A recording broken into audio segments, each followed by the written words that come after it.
तो साथियों, once again सभी को स्वागत करता हूं हमारे आज के इस ट्रेनिंग सेशन में। ठीक है। How to grow in direct selling, इसका हर स्लाइड बहुत ध्यानपूर्वक बनाया गया है। इसको सोचिएगा, समझिएगा, आत्मचिंतन करिएगा, और फिर जो है लाइफ में आपको सफलता पाने से कोई नहीं रोक सकता है। ठीक है। चलिए, सबसे पहला स्लाइड है हमारा। No learning is no earning, no training no success, more training more success.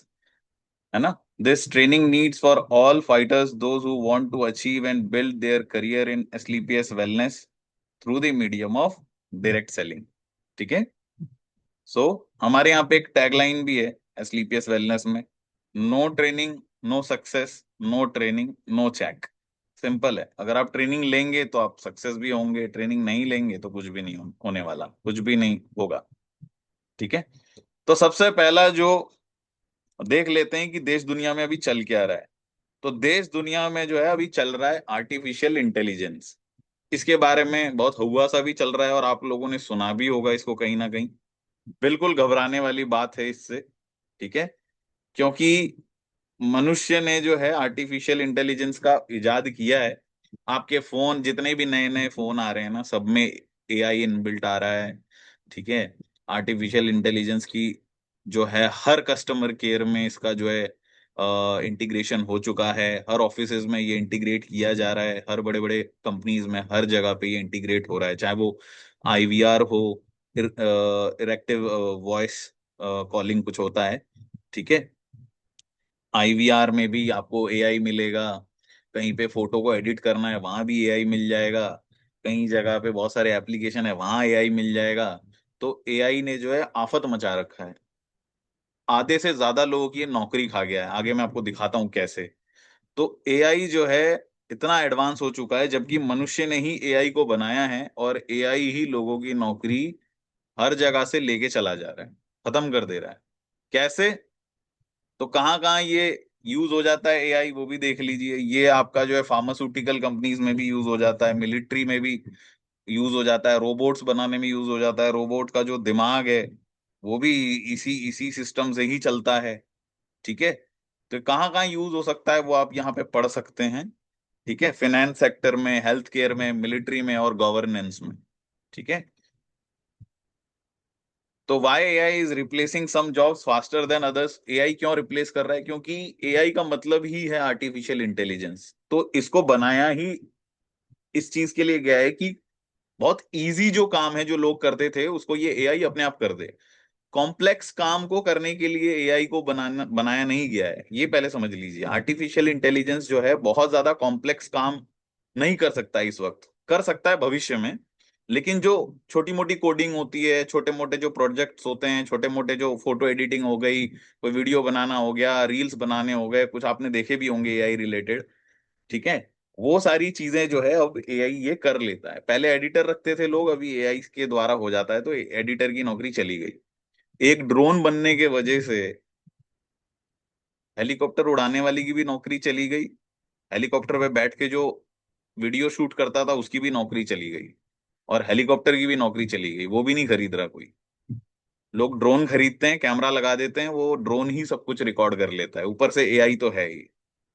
तो एआई ने क्या कर दिया है साथियों? एआई ने हर जगह पे अपना पकड़ बना लिया है। जैसे कि आप देख सकते हैं, robots at work and play. ठीक है।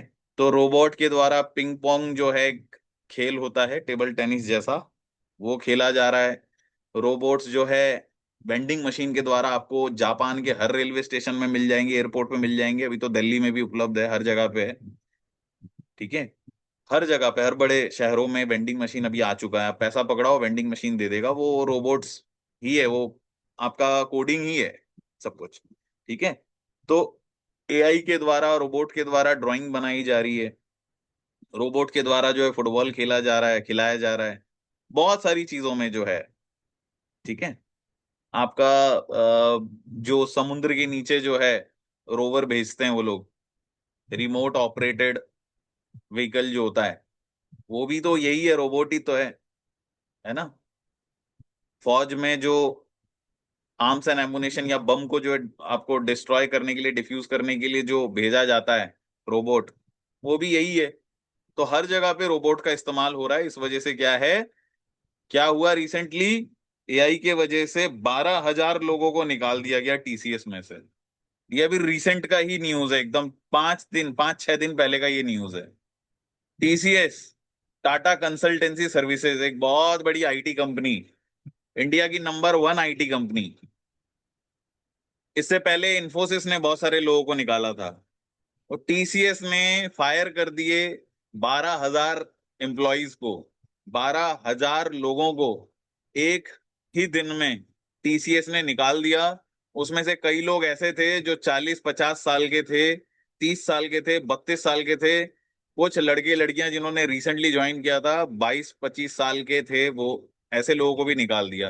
और टीसीएस जैसी कंपनी ने निकाल दिया है, तो जो छोटी मोटी फर्म्स हैं, छोटी मोटी कंपनी, उनका क्या मजाल है।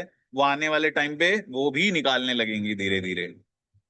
हर साल इंडियन आईटी सेक्टर 30% 40% का ग्रोथ करती थी। इस साल आप सोच के ताजुब में आ जाएंगे, इंडियन आईटी सेक्टर सिर्फ 3% 4% का ग्रोथ कर पाई है, सिर्फ 3% 4%। पहले माँ बाप सोचते थे अपने बेटे को इंजीनियर बनाएंगे, हर घर में इंजीनियर होते थे ताकि आईटी सेक्टर में बूम आता था, आईटी सेक्टर बाहर लेके जाते थे, तो बाहर विदेश में जो है नौकरी दिलाते थे, बहुत कुछ करता था आईटी सेक्टर। वो चार्म खत्म हो गया है साथियों। क्यों? क्योंकि जो टीसीएस है या जो भी कंपनीज है, उसमें प्रोजेक्ट्स आते थे विदेश से, यूएसए से, यूरोप से, बाहर से आते थे। अब विदेश में जो है एआई का चलन आ चुका है, उनके पास हमारे से भी ज्यादा एडवांस एआई टेक्नोलॉजी है। तो जो छोटे मोटे काम होते थे जो भारत को दे दिया जाता था, नॉन कॉम्प्लेक्स वर्क, अब वो एआई कर लेता है। इंडिया में प्रोजेक्ट आ नहीं रहे हैं, प्रोजेक्ट नहीं आ रहे हैं, तो लोग क्या करेंगे ऑफिस में बैठ के, निकाल दो। तो एआई के वजह से जब टीसीएस के सीईओ को पूछा गया कि क्यों निकाला भाई, तो सीईओ जो हैं के कीर्ति वासन, उन्होंने कहा एआई के वजह से जो है इतने एम्प्लॉय को निकाला गया है। तो आप मुझे बताइए साथियों, जो लोग नौकरी के लिए पागल होते हैं ना, बैंगलोर में पढ़ रहे हैं, इधर पढ़ रहे हैं, उधर पढ़ रहे हैं, आफत आई जा रही है, बीटेक कर रहे हैं, सीटेक कर रहे हैं, एमटेक कर रहे हैं, भाई नौकरी लगेगी तो तब लगेगी ना जब ऐसे टेक जाइंट्स आपको हायर करेंगे। वहां तो फायर करने लग रहे हैं, तो हायर कब होगी, हायरिंग कब होगी। अच्छा, एक और पंगा है। मैंने आपको क्या बताया, एआई जो है इजी वर्क करता है, इजी कोडिंग बनाता है, इजी प्रोजेक्ट करता है। तो इंडिया के जो टेकीज हैं, जो टेक कंपनीज में लग रहे हैं, वो इजी और इजी काम को करने के लिए बन रहे हैं। वो इजी कोडिंग करना, इजी चीजों को करना, कोई बहुत बड़ा प्रोजेक्ट नहीं बनाता है कोई, है ना। और जो ये जो साइट्स बनते हैं, ओयो हो गया या फिर ओला हो गया या फिर फ्लिपकार्ट हो गया या फिर और भी कोई साइट, तो वो बना लेते हैं नॉर्मल नॉर्मल आईआईटियंस। लेकिन किसी ने अपना कोई बहुत बड़ा कुछ इजाद नहीं किया इंडिया में। इजाद हुआ है लेकिन कुछ बहुत बड़ा कुछ इजाद नहीं किया है। सर्विस सेक्टर में सिर्फ इंडिया जो है काम कर रही है। ठीक है, इंडिया के पास तो खुद का वो जो एक बहुत स्पेशल चिप आता है वो भी नहीं था, वो तो शायद आज या कल ही बना है। वो जो चाइना एक चिप बनाती है जो हर मोबाइल में हर गाड़ी में लगता है, सेमीकंडक्टर, वो तो इंडिया में बना ही नहीं था, वो शायद कल या आज बना है वो। अब बना है, जो कि चाइना ने ऑलरेडी 5 10 साल पहले बना लिया था। बोलने का मतलब मेरा ये है, सिंपल, कि जो लोग अपने बच्चों को पढ़ा रहे हैं एमटेक बीटेक इस वक्त 8 लाख 10 लाख रुपए खर्च करके, फ्यूचर क्या है देख लीजिए। ये हिंदुस्तान टाइम्स का है ये आर्टिकल, मेरा बनाया हुआ नहीं है, हिंदुस्तान टाइम्स का आर्टिकल है। अब हिंदुस्तान टाइम्स के पेज पे जाइए, 28 जुलाई का ये न्यूज है, देखिए, by Hindustan Times news desk, 28 जुलाई 2025, 1:01 पे ये पोस्ट हुआ था। तो जो माँ बाप अपने बच्चों को पढ़ा रहे हैं बीटेक या एमटेक, वो तो जेनपैक्ट, टीसीएस, केप जेमिनी या इन सारे कंपनीज में ही जाएंगे ना वो लोग। तो इन कंपनीज की हालत क्या है, 3 से 4% ग्रो कर रही है। उसके बीच में ट्रम्प साहब डेली आके कुछ ना कुछ कह देते हैं, टैरिफ लगा देते हैं। तो मार्केट बहुत ही उथल पुथल से भरा हुआ है। एक तो एआई आया हुआ है, एक तो लोगों की नौकरियां जा रही हैं, ऊपर से ट्रम्प साहब टैरिफ लगा रहे हैं भारत पे। आप सोचिए कितना ज्यादा डेडलीस्ट कॉम्बिनेशन है ये। फिर उसके बाद आते हैं सरकारी नौकरी। तो सरकारी नौकरी का भी हाल देख लीजिए भारत में क्या है। सरकार किस किस को नौकरी देगी, आप ये सोचिए ना। ये पिछले 8 साल का डेटा है। 7,22,000 पोस्ट निकले थे, 22 करोड़ लोगों ने एप्लीकेशन दिया है। 7,22,000 पोस्ट निकले थे जिसके लिए आवेदन आए हैं 22 करोड़। 22 करोड़ लोगों ने अप्लाई किया है, जिसमें पीएचडी वाले लोग भी हैं, साइंटिस्ट भी हैं, उसमें रिसर्चर्स भी हैं। सोचिए नौकरी कितनों को मिलेगी? सिर्फ 7,22,000 लोगों को। बाकी के जो 22 करोड़ में से 7 लाख, ये 7,22,000 माइनस कर दो, ये जो 21 करोड़ 93 लाख लोग हैं वो कहाँ गए होंगे, आप सोचिए। और ये जो रिपोर्ट है ये टाइम्स नाउ का रिपोर्ट है, ये मेरा बनाया हुआ रिपोर्ट नहीं है। ये टाइम्स नाउ का रिपोर्ट है 28 जुलाई का 2022, 2:01 का। तो गवर्नमेंट जॉब में भी वो जो है ना, लोग अभी जो लग रहे हैं, परसुइंग कर रहे हैं, कहाँ कहाँ होगा? जनसंख्या इतनी है, जनसंख्या इतनी है, क्या कर लोगे? एक पद के लिए 1 लाख लोग लड़ रहे हैं। एक पद पे आने के लिए 1 लाख 2 लाख लोगों ने आवेदन किया हुआ है। इंडिया की जनसंख्या भी तो ज्यादा है ना, कितनों को नौकरी मिल जाएगी, आप खुद सोचिए ना। और इंडिया के यूथ की अभी हालत ऐसी है, 15-20 हजार रुपये की नौकरी करेंगे नहीं, और 1.5 लाख 2 लाख वाली मिलनी नहीं है, तो कहाँ जाएगी पब्लिक? तो ये हाल है गवर्नमेंट जॉब का भी। और कई जगहों पे तो गवर्नमेंट जॉब पिछले 3-4 साल से कोई, किसी किसी राज्यों में तो पिछले 3-4 साल में ना नर्सिंग का कोई निकला है जॉब, ना कोई रेलवे का निकला है, ना पुलिस में निकली है भर्ती, और ना कोई कुछ में। अब किसी किसी जगह पे तो भाई इतनी बोलने में अतिशयोक्ति नहीं होगी, कहीं कहीं पे गवर्नमेंट जॉब तो निकलने से पहले ही हवा हो जाती है। ठीक है। तो साथियों ये हाल है गवर्नमेंट जॉब का। तो साथियों ये है अनएम्प्लॉयमेंट रेट इन इंडिया, 2008 से 2024 का अनएम्प्लॉयमेंट रेट है। तो कोविड से पहले, 2020 से पहले जो है, 2019 में 5.27 था। और इस वक्त जो है अनएम्प्लॉयमेंट का जो रेट है वो बहुत ज्यादा बढ़ चुका है साथियों। देख सकते हैं 9.2।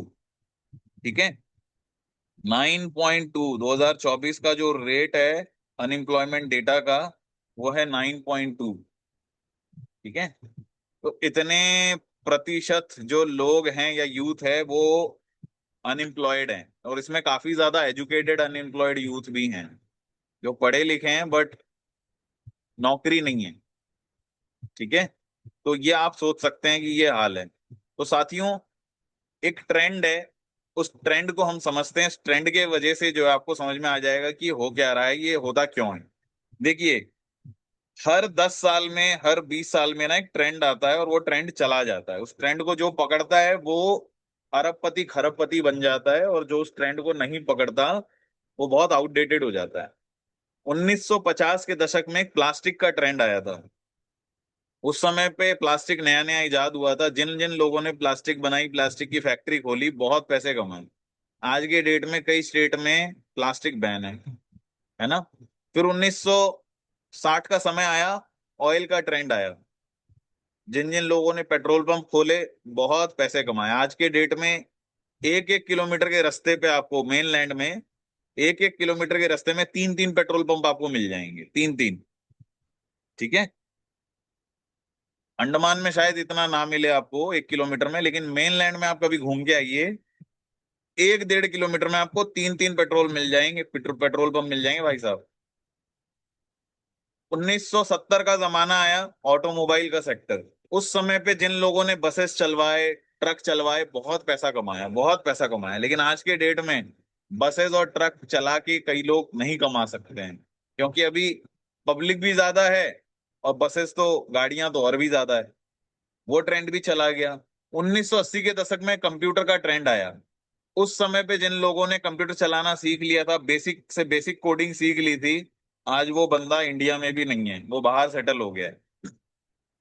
लेकिन आज के डेट में एक एमसीए बीसीए किया वाला छात्र भी आपके गांव में देख सकते हैं, एमटेक बीटेक एमसीए बीसीए करने वाला छात्र भी अनएम्प्लॉयड होगा कहीं ना कहीं। अच्छी प्लेसमेंट मिल गई होगी अलग बात है, लेकिन कई जगहों पे जो है कई लोगों को प्लेसमेंट नहीं मिलती है। ठीक है। फिर 1990 का समय आया टेलीकम्युनिकेशन का। ये वो दौर था जब एसटीडी पीसीओ हुआ करता था। लेकिन आज के डेट में अगर आप एसटीडी पीसीओ खोलोगे चलेगा? नहीं चलेगा, है ना।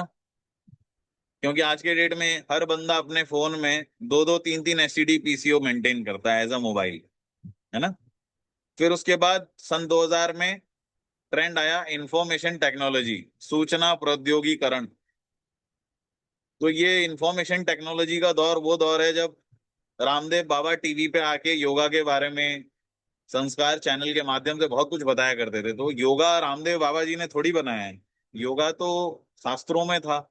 उन्होंने बस इंफॉर्मेशन लेके टीवी के माध्यम से आ आके संस्कार चैनल के माध्यम से, आस्था चैनल के माध्यम से आ आके बता बता के पतंजलि योग पीठ बना दिया भाई साहब। सूत्रों का मानना है 7,000 करोड़ से भी ज्यादा की कंपनी है वो, उससे भी ज्यादा की कंपनी है, तो मैंने कम बोला है। ठीक है। सिर्फ योगा बता बता के, प्रमोशन कर करके पतंजलि योगपीठ बना दिया उन्होंने। सन 2010 में एक ट्रेंड आया नेटवर्क मार्केटिंग का। उस समय पे जिन लोगों ने ज्वाइन कर लिया था आज वो करोड़पति हैं, अरबपति हैं। अभी भी वो ट्रेंड चल रहा है, क्योंकि उसमें संशोधन होते होते 2016 लग गए ना, मैंने बताया आपको। तो कोई भी नई चीज आती है और खास करके डायरेक्ट सेलिंग, तो इसको तो संशोधन होते होते 2016-17 लग गया। पर ये जो पीरियड है वो बहुत गोल्डन पीरियड है। 2024-25 में जो ज्वाइन कर लेगा, 2026 में जो ज्वाइन कर लेगा, वो 2030-35 तक वो अरबपति खरबपति बन जाएगा। ठीक है। और ये इंडस्ट्री एक ऐसी इंडस्ट्री है, 65,000 ट्रिलियन डॉलर की ये इंडस्ट्री है। इतना पैसा ये कमा के दे सकती है बहुत बंदों में। 65,000 ट्रिलियन डॉलर्स बहुत होते हैं। ठीक है। अब ये जो नेटवर्क मार्केटिंग है, इसके बाद एक और ट्रेंड आ गया, आर्टिफिशियल इंटेलिजेंस, एआई। तो एआई जो इस वक्त पढ़ रहा है, सीख रहा है, समझ रहा है, उसको नौकरी सही जगह पे मिल जाएगी, प्लेसमेंट मिल जाएगी, और दिमाग उसका सही ठिकाने पे होगा। तो एआई करते करते, नौकरी करते करते अगर वो डायरेक्ट सेलिंग कर ले तो उसकी जिंदगी बहुत बढ़िया हो जाएगी। अब जो एआई को सीखेगा नहीं, नौकरी अच्छी मिलेगी नहीं। तो वैसे ही वो एजुकेटेड अनएम्प्लॉयड यूथ था, और उसको फिर डायरेक्ट सेलिंग और भी नहीं समझ में आने की, मेरे जैसा हुआ तो वो पहले ही मना कर देगा कि भैया मेरे को, मेरे से ना हो रहा कुछ भी। मैं तो भैया बनाऊं टीसीएस के लिए, amazon के लिए, फ्लिपकार्ट के लिए, बीपीओ एलपीओ केपीओ के लिए, भाई मेरे से नहीं हो रहा नेटवर्क मार्केटिंग। और जो लड़कियां होंगी वो रील्स बनाने में व्यस्त हैं, सजने संवरने में व्यस्त हैं, ब्यूटी प्रोडक्ट्स लगा लगा के वो वीडियो वीडियो बनाने में व्यस्त हैं, कोई केक बनाने में व्यस्त है तो कोई सज संवर के दिखाने में व्यस्त है। भाई उससे कुछ नहीं होने वाला, कुछ नहीं होने वाला उससे, मैं सही बता रहा हूँ। क्योंकि प्रोडक्ट्स के दाम महंगे हो जाने हैं, सजने संवरने के आइटम महंगे हो जाने हैं, और वो एक दिन करोगे, दो दिन करोगे, फिर और कौन देखेगा वीडियो? कोई नहीं देखने वाला। उससे भी बढ़िया वीडियो बनाने वाले जो यूट्यूबर्स हैं वो पहले से हैं। और यूट्यूब ने भी अपने नियम चेंज कर दिए मोनेटाइजेशन के, और कर लो। तो कुछ नहीं चलने वाला है, क्योंकि वो सस्टेनेबल प्रोसेस नहीं है ना, वो सस्टेनेबल अर्निंग का सोर्स नहीं है। देखो आप, कई कई महिलाएं, मैं रेस्पेक्ट करता हूँ सभी महिलाओं को और सभी के काम को, जो सिलाई बुनाई कढ़ाई कर रही हैं, केक बना रही हैं, ब्यूटिशियन का काम कर रही हैं, मैं सभी महिलाओं को हैट्स ऑफ सल्यूट करता हूँ, उनके काम को रेस्पेक्ट करता हूँ। लेकिन आप समझने की कोशिश करो, आपके जब तक दो हाथ सलामत है तब तक वो केक बन रहा है, तब तक आप उसको सजा रहे हो, संवार रहे हो। खुदा ना करे, ईश्वर ना करे, कभी एक्सीडेंट हुआ और हाथ चले गए, तब क्या करोगे बताओ? काम तो वहीं खत्म हो जाएगा ना। 2004-5 में मेरा इस हाथ में फ्रैक्चर हो गया था, ट्रेन की खिड़की गिर गई थी बॉस, इस अंगूठे में। और मैं भी बड़ा कलाकारी किया करता था, स्केच बनाना, पेंटिंग बनाना, और बाप रे। उस समय छोटा था, तो कुछ पड़ोस में ना फौज में कुछ दीदियां थी, वो करती थी किसका कोर्स? टीचर ट्रेनिंग का कोर्स करती थी। और एक बात बताना चाहता हूँ, ये जो टीचर ट्रेनिंग का जो कोर्स होता है ना, इसमें बहुत सारे असाइनमेंट मिलते हैं महिलाओं को, दीदियों को, टीचरों को। तो वो ना बहुत सारे पेंटिंग्स बनाने होते थे, चार्ट बनाने होते थे। तो वो दीदियां जो हैं, वो लड़कियां जो हैं, मुझे देके जाती थी चार्ट बनाने के लिए, पेंटिंग बनाने के लिए। तो मेरा ना खर्च चल जाता था, 500 रुपये, 1000 रुपये हो जाते थे मेरे। एक एक ड्राइंग बनाने का मैं 200 200 रुपये लेता था उस समय पे। 2005-6 की बात बता रहा हूँ, जब मैं मेरठ में रहता था। 2005 6 7 इस समय। तो अचानक हम लोग जो है मेरठ से घर आ रहे थे अपना। मेरठ से हम लोग पांशकुड़ा मेदिनीपुर आ रहे थे, हावड़ा के रास्ते। तो उस ट्रेन का नाम था तूफान एक्सप्रेस। अभी भी मारना आ जाएगा, वो ट्रेन का नाम है तूफान मेल। वो कहीं वो दिल्ली वल्ली से निकल के आती है, राजस्थान से। तूफान मेल। वो तूफान मेल ने मेरा तूफान बना दिया उस दिन। तो सर्दियों का दिन था, मैं खिड़की खोल रहा था, पीछे से पापा ने चिल्लाया, "हट, खिड़की नीचे कर।" और मैं डर गया। तो मेरा अंगूठा नीचे था और ये खिड़की मेरे हाथ से छूट गई। जैसे ही छूटा, भारी खिड़की आके मेरे अंगूठे में लगा और टूट गया। क्रैक हुआ, टूट के अलग नहीं हुआ लकीली। तो मेरी कलाकारी तो बंद होगी ना बॉस। बनवा लो पेंटिंग, कितनी बनवाओगे मेरे से? तो भाई साहब, 1 साल परेशान रहा मैं। 1 साल सारी कलाकारी गई, हैंडराइटिंग जो मेरी अच्छी थी वो भी सत्यानाश हो गई, स्केचिंग जो कर लेता था वो भी गई, और जो पॉकेट मनी आवे करता था वो भी चली गई। कोरबो लोड़बो जीतबो सब चला गया मेरा उसी दिन। तो भाई मेरे दोस्त मेरे, खास करके वो महिलाएं जो बहुत मन से केक बना रही हैं, मन से किसी को सजा रही हैं, बहुत मन से कढ़ाई बुनाई सिलाई कर रही हैं, भाई आप करो यार, किसी ने नहीं रोका, आप करो। लेकिन वो सस्टेनेबल वे नहीं है बहुत दूर तक जाने का। तो आप अपने घर में अपने बच्चियों को, अपने बेटियों को, या आप खुद ये चीज को समझो कि हमें कुछ ना कुछ सेलिंग के फील्ड में आना है। चाहे वो आपका खुद का मिठाई का शॉप क्यों ना हो। मैं बात नहीं कर रहा डायरेक्ट सेलिंग की, अबे मत आओ यार डायरेक्ट सेलिंग में, कोई दिक्कत नहीं है। आप मत आओ डायरेक्ट सेलिंग में, आप मत करो AWPL, मत करो कोई नेटवर्क मार्केटिंग, डायरेक्ट सेलिंग। लेकिन कुछ ना कुछ आप बनाओ और बेचो। लेकिन कुछ ऐसा चीज करो जहां पे आपके ना रहते हुए भी, ना बनाते हुए भी, वो चीजें जो हैं अपने आप ऑटोमेटिकली हो, ऑनलाइन हो, आपके बिना वो बने, आपके बिना देख रेख के वो बने, और आपके बिना देख रेख के वो बिक जाए। ऐसा कुछ हो। और आपके घर बैठे बैठे अगर आप 3 4 महीने काम ना करो तो भी आपको अर्निंग आए। ऐसा कुछ करना होगा, तब जाके जो है मजा आएगा। ठीक है। इसे कहते हैं बिजनेस। बिजनेस किसे कहते हैं? बिजनेस उसे नहीं कहते हैं जो आपके गल्ले पे बैठने से पैसा आएगा और आप जब गल्ले पे नहीं बैठोगे पैसा आना बंद हो जाएगा। बिजनेस उसे नहीं कहते हैं। बिजनेस किसे कहते हैं? बिजनेस का पहला नियम आज की डेट में ऑनलाइन होना चाहिए, जो कि हर शहर में हर जगह किया जा सके। बिजनेस उसे कहते हैं, आप अगर 6 महीने के लिए गायब भी हो जाओ, विदेश चले जाओ घूमने, या तबीयत खराब हो, हॉस्पिटल में एडमिट हो, तो भी पैसा आवे, उसे बिजनेस कहते हैं। और बिजनेस उसे कहते हैं जहां पे आपके काम करने की वजह से 300 लोगों का पेट पल रहा हो, 300 लोगों का परिवार चल रहा हो, या 200 लोगों के घर में पैसे जा रहे हो, या 200 लोगों की जिंदगी बन रही हो, या 200 लोगों को आपके द्वारा पैसा मिल रहा हो। इस चीज को कहते हैं बिजनेस। इसके अलग, इसके अलावा सारा का सारा नौकरी है। आप खुद केक बना रहे हो, नौकर हो। खुद के नौकर, खुद के नौकरी कर रहे हो। सिंपल, नौकर वर्ड गलत होगा। खुद का सेल्फ एम्प्लॉयड हो आप, सेल्फ एम्प्लॉयड। केक बनाना बंद, पैसा आना बंद। सजाना संवारना बंद ब्यूटी पार्लर में, पैसा आना बंद।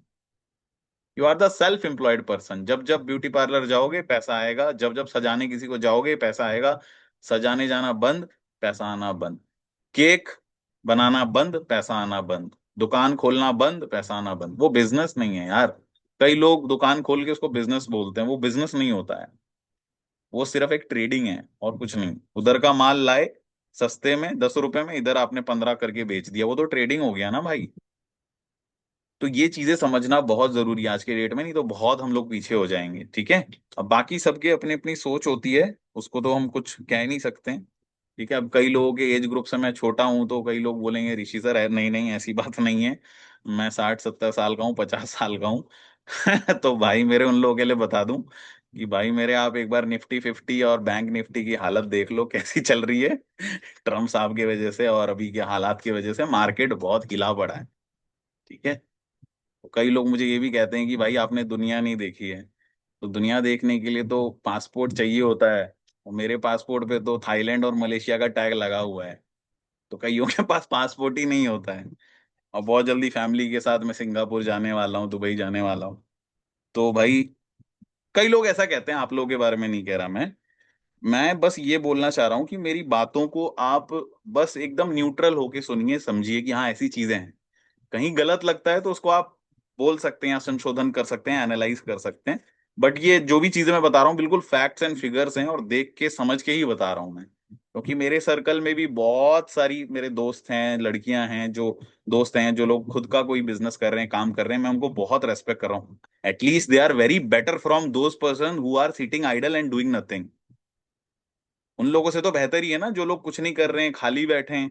उनसे तो ये लोग बेटर ही हैं कि भाई कहीं कहीं से कुछ ऑर्डर आया शादी पार्टी फंक्शन का, तो वहां सजाने चले गए। भाई एक दिन के 10,000 मिल गए, उसको 15,000 मिल गए, है कि नहीं। कहीं पे किसी का बर्थडे पार्टी फंक्शन था, उसने केक बना के दे दिया, हो गए दिन के 600 रुपए। भाई 600 रुपए भी बहुत होते हैं दिन के। महीने के आपके जोड़ लो आप, 10-12 हजार हो जाते हैं। तो ये चीजें हैं साथियों, ठीक है, उनसे तो बेटर ही है, लेकिन इससे धीरे धीरे अपग्रेड करना है, वहीं नहीं रुक जाना है, नहीं तो फिर वो मेरी तरह, याद है ना, हाथ टूट गया था, वो ध्यान रख लेना है। और ऐसी चीजें अचानक ही होती हैं। तो फिर ये इन्फ्लेशन वाला ग्राफ भी हमें ध्यान रखना है कि भाई महंगाई बढ़ रही है। 1960 में 100 रुपए में घर चलता था, 1980 में 1000 की जरूरत पड़ने लगी, सन 2000 में 10,000 की जरूरत पड़ने लगी घर चलाने के लिए, है ना। सन 2020 में 1 लाख रुपए की जरूरत पड़ती है घर चलाने के लिए, लेकिन विडंबना है भारत देश की, अभी भी कई लोग अपना घर चला रहे हैं 10-15 हजार रुपए में। तो 10-15 हजार रुपए में तो घर चलता नहीं है दोस्त। क्या आप लोगों ने सोचा है 2030 तो आने वाला है, 2026 कैसे चलाएंगे, 2027 कैसे चलाएंगे? गोल्ड का रेट बढ़ रहा है, हर महीने हर 2 महीने में गोल्ड का रेट बढ़ रहा है ना। अभी से ठीक 1 साल पहले या 6-7 महीने पहले 6,700 रुपये कुछ था कीमत, अभी वो 7,000 8,000 हो गया है। महिलाओं को ज्यादा पता होगा इस चीज के बारे में। बट मैं ये कह रहा हूं कि आप सोचो 2040 में कैसे घर चलाएंगे, 10 लाख रुपए की जरूरत पड़ने वाली है।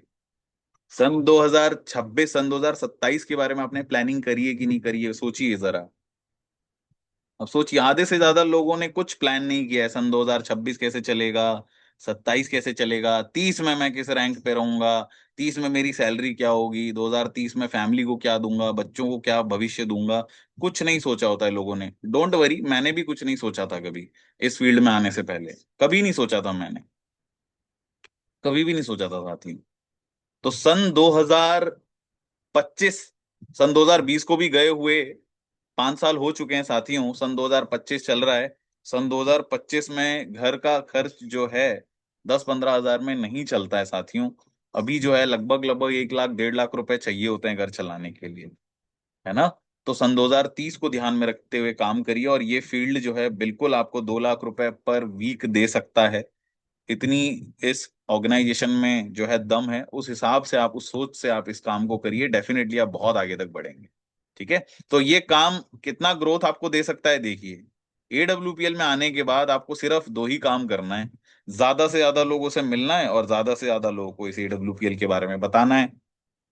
पेशेंट पार्टी मिलेगा तो प्रोडक्ट के बारे में बता दीजिए, और अगर कोई इनकम करना चाहेगा तो उसको कंपनसेशन प्लान बता दीजिए, सिंपल है। तो अगर 4 साल तक आप सही से मेहनत करते हैं, 4 5 6 साल तक अगर आप सही से मेहनत करते हैं, और इस कैलकुलेशन के हिसाब से, ईच वन टीच 10, इस हिसाब से अगर आपकी टीम बनती है, तो आप देखिए 4 साल में आप क्या कमाने वाले हैं। मान लीजिए पहले साल आप मेहनत करते हैं और आपके साथ सिर्फ 10 लोग आते हैं, तो नेटवर्क मार्केटिंग में बाइनरी इनकम के मुताबिक, बाइनरी मतलब वन, एक बंदा लेफ्ट में एक बंदा राइट में, एक जोड़े का 1,000, है ना। तो यहाँ 10 लोग हैं, 10 लोग यानी 5 जोड़ा बना, तो 5 जोड़े के हिसाब से एक जोड़े का 1,000 मिलता है, तो 5 जोड़े में कितना मिलेगा, 5,000। ठीक है। तो एक साल में आप 10 लोगों को लेके आए, लेकिन वो 10 जो हैं एकदम आप जैसे होने चाहिए, तेज तर्रार काम करने वाले, सीखने वाले, ट्रेनिंग लेने वाले, आईडी बना लेने वाले, प्रोडक्ट ऑर्डर कर लेने वाले, या तो आप जैसे या तो मेरे जैसे। तो मैं तो कुछ भी नहीं हूँ, खैर मेरे से भी बहुत अच्छे अच्छे लीडर्स हैं मार्केट में। ठीक है, मैं तो तुच्छ सा हूँ एक। ठीक है। लेकिन बहुत अच्छे अच्छे लीडर्स हैं, और 1 साल का टारगेट लेके चलिए और 10 लीडर्स खड़े करिए अपनी टीम में, सिर्फ 10, ज्यादा नहीं, सिर्फ 10। लेकिन 1 साल का समय है आपके पास, 10 लीडर खड़ा करना है। आएंगे तो बहुत सारे लोग, लेकिन बहुत सारे लोग पेशेंट भी होते हैं। ठीक है।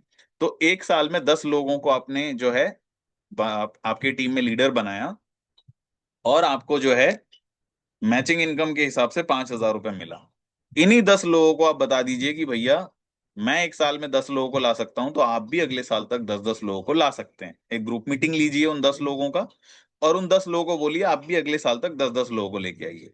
तो ये 10 लोग अगले साल अपने साथ 10-10 लोगों को लेके आएंगे, आपकी टीम बन जाएगी 100 लोगों की। ठीक है। और 100 लोगों की टीम यानी 50 जोड़े कंप्लीट हुए। एक जोड़े पे 1,000 मिलता है, तो 50 जोड़े पे कितना मिलेगा? 50,000। तो आपको 50,000 की अर्निंग आ जाएगी। ठीक है। इन्हीं 100 लोगों को फिर से आप ग्रुप मीटिंग लेके बता दीजिए कि नेक्स्ट ईयर तक 10-10 लोग जो है आपको जोड़ने हैं, या तो आपको टीम बनानी है। तो थर्ड ईयर तक ये 100 लोग अपने साथ 10-10 लोगों को लेके आ जाएंगे, आपकी टीम बन जाएगी 1,000 लोगों की। और 1,000 लोगों की टीम पे जो है आपको 5 लाख रुपए की अर्निंग आ जाएगी। ठीक है। उसके बाद चौथे साल तक यही 1,000 लोगों को बैठा के आप एक ही चीज बता दीजिए, आपको 10-10 लोगों की ज्वाइनिंग करानी है। ये 1,000 लोग जब अपने साथ 10-10 लोग लेके आ जाएंगे, तो आपकी 10,000 लोगों की टीम बन जाएगी, और आपकी 50 लाख रुपए की अर्निंग आ चुकी होगी डायरेक्ट सेलिंग से। तो इस ग्राफ के मुताबिक मैंने काम किया। मुझे जो है टोटल ये 4 साढ़े 4 साल का समय हो चुका है। 65 लाख से भी ज्यादा की अर्निंग मैं कर चुका हूं। तो मेरे साथ तो ये ग्राफ बिल्कुल प्रॉपरली काम किया है। और एक चीज मैं आपको बता दूं साथियों, जब इस ग्राफ को मैंने पहली बार देखा था ना, तो बिल्कुल मुझे इलॉजिकल लगा था। बिल्कुल मुझे वाहियात और बकवास लगा था, क्योंकि मैं जिस बिरादरी से हूं, उस बिरादरी में ऐसे ग्राफ को देखना और इस पे यकीन करना बिल्कुल ही बकवास था। मुझे फ्लूक लगता था, बेकार लगता था, फेक लगता था। क्योंकि उस समय पे मैं भी एक आईटी कंपनी में जॉब किया करता था, और ये ग्राफ पे मुझे 1% भी बिलीव नहीं था। पर मेरे जो सर हैं एस एन पांडे गुरु जी, उन्होंने कहा था, ऋषि सर ये ग्राफ तो 100% वर्क है। इस 100% वर्क में मान लो 100% नहीं होता है, 50% तो हो सकता है ना। तो 50% भी होगा, तो 50 लाख रुपए के जगह आपको 25 लाख जरूर मिल जाएंगे 4 साल में। तो ये सोच के मैंने काम किया था। और साथियों मैं सही बताऊं, अगर कोई इंसान कर्मठ है, मेहनत है, अपने बच्चों के लिए सीरियस है, अपने परिवार के लिए सीरियस है ना, तो ये ग्राफ जो है वो डेफिनेटली जो है वो कर सकता है कंप्लीट। 4 साल के अंदर अंदर आप डेफिनेटली 50 लाख तक पहुंच सकते हैं। और ये तो मैंने जो ग्राफ बताया, इसमें मैंने लेवल अर्निंग और रैंक अर्निंग तो ऐड किया ही नहीं है, जो कि एसलीपीएस वेलनेस आपको लेवल अर्निंग रैंक अर्निंग देता है। ठीक है। और साथ में अगर आप डायमंड बन जाते हैं, तो हर महीने के पहले तारीख को आपको 20,000 रुपए आते हैं। वो तो मैंने ऐड ही नहीं किया इसमें। ये तो एक बेसिक अर्निंग है, जो बाइनरी अर्निंग जिसे कहते हैं, जो हर कंपनी में मिलता है, बाइनरी अर्निंग वो इसमें है। तो साथियों, मेरे मित्रों, मेरे दोस्तों, मुझे पता है आप में से कुछ लोग ऐसे हैं जो वेस्टीज करके छोड़े हुए हैं, एमवे करके छोड़े हुए हैं, या हर्बल लाइफ करके छोड़े हुए हैं, या हाई रिच करके छोड़े हुए हैं, या एमआई लाइफस्टाइल करके बैठे हुए हैं, या मेरे से भी बहुत ज्यादा नॉलेज, बहुत ज्यादा टीम बना के छोड़े हुए हैं, या शारदा कांड, नारदा कांड, या रोज वैली में फंसे हुए हैं। भाई मेरे, यार मेरे दोस्त, मेरे हाथ जोड़ के मैं विनती कर रहा हूँ, साइकिल आपने चलाया था, आप साइकिल से गिर गए थे, चोट लग गई थी, साइकिल चलाना छोड़ दिए थे क्या? नहीं ना। मैडम जी, आपने खाना बनाया था आज से 3 साल पहले, हाथ जल गया था आपका रोटी बनाते बनाते, आपने रोटी बनाना बंद कर दिया क्या? नहीं ना। भाई साहब, आप बाइक लेके निकले थे कहीं जाने के लिए, स्लिप कर गया बाइक, हड्डी टूट गई पैर की, बाइक चलाना छोड़ दिए क्या? नहीं। आपने कार निकाला था, कार कहीं ठोक दी थी आपने, कार चलाना छोड़ दिए क्या? नहीं। तो मैं बिल्कुल रेस्पेक्ट करता हूं आपकी, मेरे दोस्त, मेरे भाइयों, मेरे बहनों, मेरे साथियों।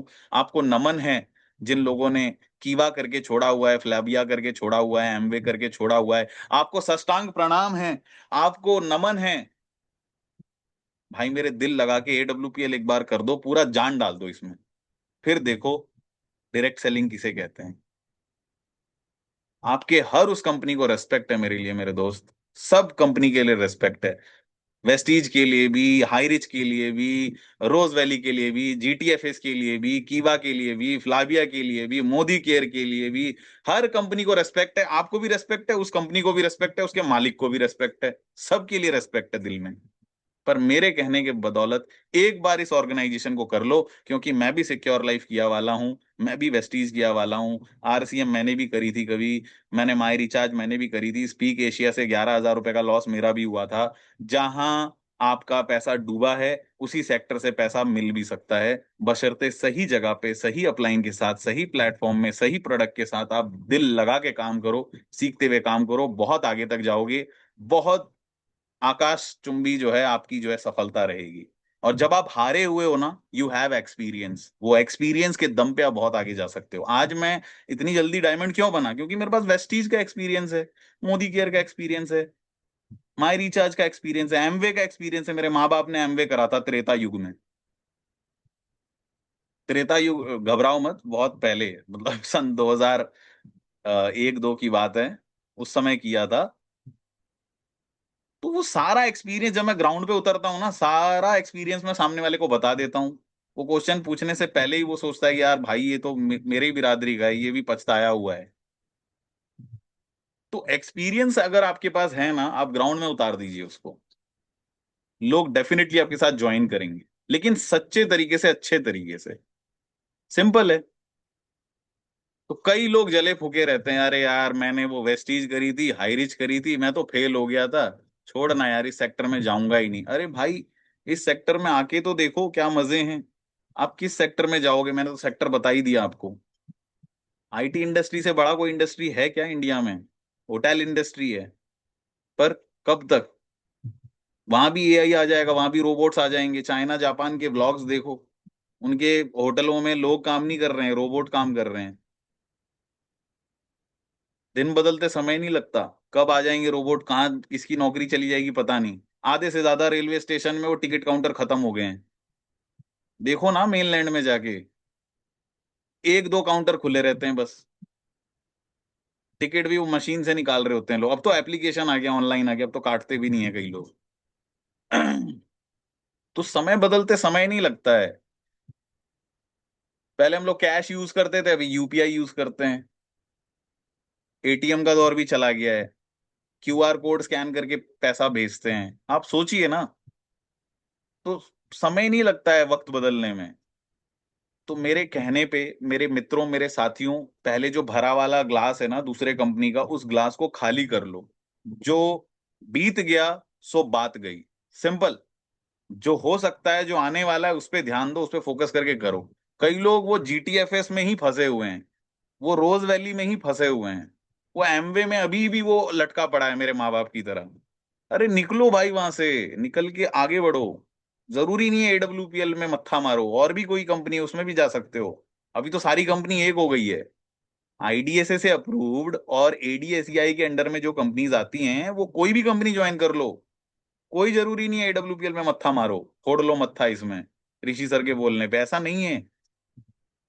इंडियन डायरेक्ट सेलिंग एसोसिएशन और all direct selling entities of India के अंडर में कुछ कंपनीज है, वेस्टीज, मोदी केयर, रेनेटस वेलनेस, ठीक है, फिर यूटैग, एसलीपीएस वेलनेस, आरसीएम। इन सारे कंपनीज में से किसी में भी जुड़ सकते हो। पर फायदा सबसे ज्यादा किस में? एडब्ल्यूपीएल में। क्यों? आगे की स्लाइड्स में आपको पता चल जाएगा क्या क्या फायदा है। क्योंकि जो भी कंपनी है, उससे एडब्ल्यूपीएल प्लस प्लस प्लस 3 गुना ज्यादा अच्छे जो है रिटर्न्स और अच्छी बेनिफिट्स वो देता है। चाहे वो प्रोडक्ट्स की बात करो, या फैसिलिटी की बात करो, या चाहे कस्टमर सेंट्रिक हो, या पेशेंट सेंट्रिक हो, या अपने डायरेक्ट सेलर सेंट्रिक हो। आपको जो तकलीफ है, जो असुविधा है, जो दिक्कत है, आप मेल करो कंपनी में, आपकी बात सुनी जाएगी। आप अपनी बात रखिए, आपकी सुनी जाएगी। मैंने कहा अंडमान में मैं काम ही नहीं करूंगा जब तक ऑफिस नहीं मिलेगा। 3 महीने के अंदर अंदर ऑफिस बना के दे दिया एडब्ल्यूपीएल में, 3 महीने में। तो भाई एडब्ल्यूपीएल बहुत अलग तरीके से काम करती है, बहुत अलग तरीके से। आप जो बोलोगे वो कंपनी कर सकती है, लेकिन जेन्युइन होनी चाहिए आपकी बात, और आपको भी मेहनती होना चाहिए। भाई हमने हर महीने 60 ज्वाइनिंग भेजी थी सन 2022 में। 4 से 5 महीने तक 60 60 ज्वाइनिंग भेजी थी, तब जाके कंपनी ने यहाँ ऑफिस खोला। हमने, कंपनी ने चैलेंज दिया, वो चैलेंज हमने पूरा किया। हमने भेजा। बिना सेल के कोई ऑफिस खोल देगा क्या? नहीं खोलेगा। मैंने तो आज तक कोई ऑफिस, सॉरी टू से, मैंने कोई किसी का बड़ा कोई ऑफिस अभी तक देखा नहीं है। सुनने में आया है कि आरसीएम के कुछ ऑफिसेज थे, लेकिन कहीं कहीं बंद हो गए, कहीं कहीं खुले हुए हैं। मैंने इतना बड़ा ऑफिस तो अभी तक किसी दूसरे कंपनी का देखा नहीं। हाँ, एमआई लाइफस्टाइल का हो सकता है यहाँ पे हब, पर ना यहाँ फॉरएवर लिविंग प्रोडक्ट्स का कोई ऑफिस है, बेचारे परेशान रहते हैं। ना ओरिफ्लेम का ऑफिस है, बेचारे परेशान रहते हैं। एवोन का किसी किसी ने डीपी लिया था तो वो बंद हो गया। हाई रिच जो खुली थी वो तो रिच बना के ही चली गई लोगों को। क्या हुआ उसका किसी को पता ही नहीं चला, जितनी तेजी से आई थी उतनी तेजी से वो सबको रिच बना के चली गई। उसके लोगों में एक चेयर था, चेयर पे ही बैठा दिया लोगों को। उसके लोगों में एक चेयर था, चेयर पे लोगों को बैठा दिया। अब सोचो, उसका जो एच है ना वो चेयर के शेप में था। कई लोगों ने दुकान खोल ली बेचारों ने, 5 लाख 10 लाख रुपए देके सामान रख लिया, खत्म। क्या यार, पता नहीं क्या करते हैं लोग। मेरी आप सभी से रिक्वेस्ट है, कभी भी आप किसी को डायरेक्ट सेलिंग ज्वाइन करने के लिए बोलें तो जरूरी नहीं है कि एडब्ल्यूपीएल पे स्ट्रेस दें। आप ये बोलिए कि एडीएसीआई के अंडर में, all direct selling entities of India के अंडर में जो भी अच्छी कंपनीज आती हैं, किसी में भी एक में ज्वाइन कर लो, और अगले 6 साल तक दूसरी कंपनी को देखना भी नहीं आंख उठा के। उसी कंपनी में टिके रहना, एक अपलाइन के साथ टिके रहना, उसमें काम करना, जिंदगी तर जाएगी साहब। और अगर आप एडब्ल्यूपीएल में हो तो दिल लगा के इसको 6 से 7 साल कर लेना, दूसरे कंपनीज को मत देखना, अपनी कंपैरिजन किसी और से मत करना, जिंदगी सुधर जाएगी, सवर जाएगी साहब।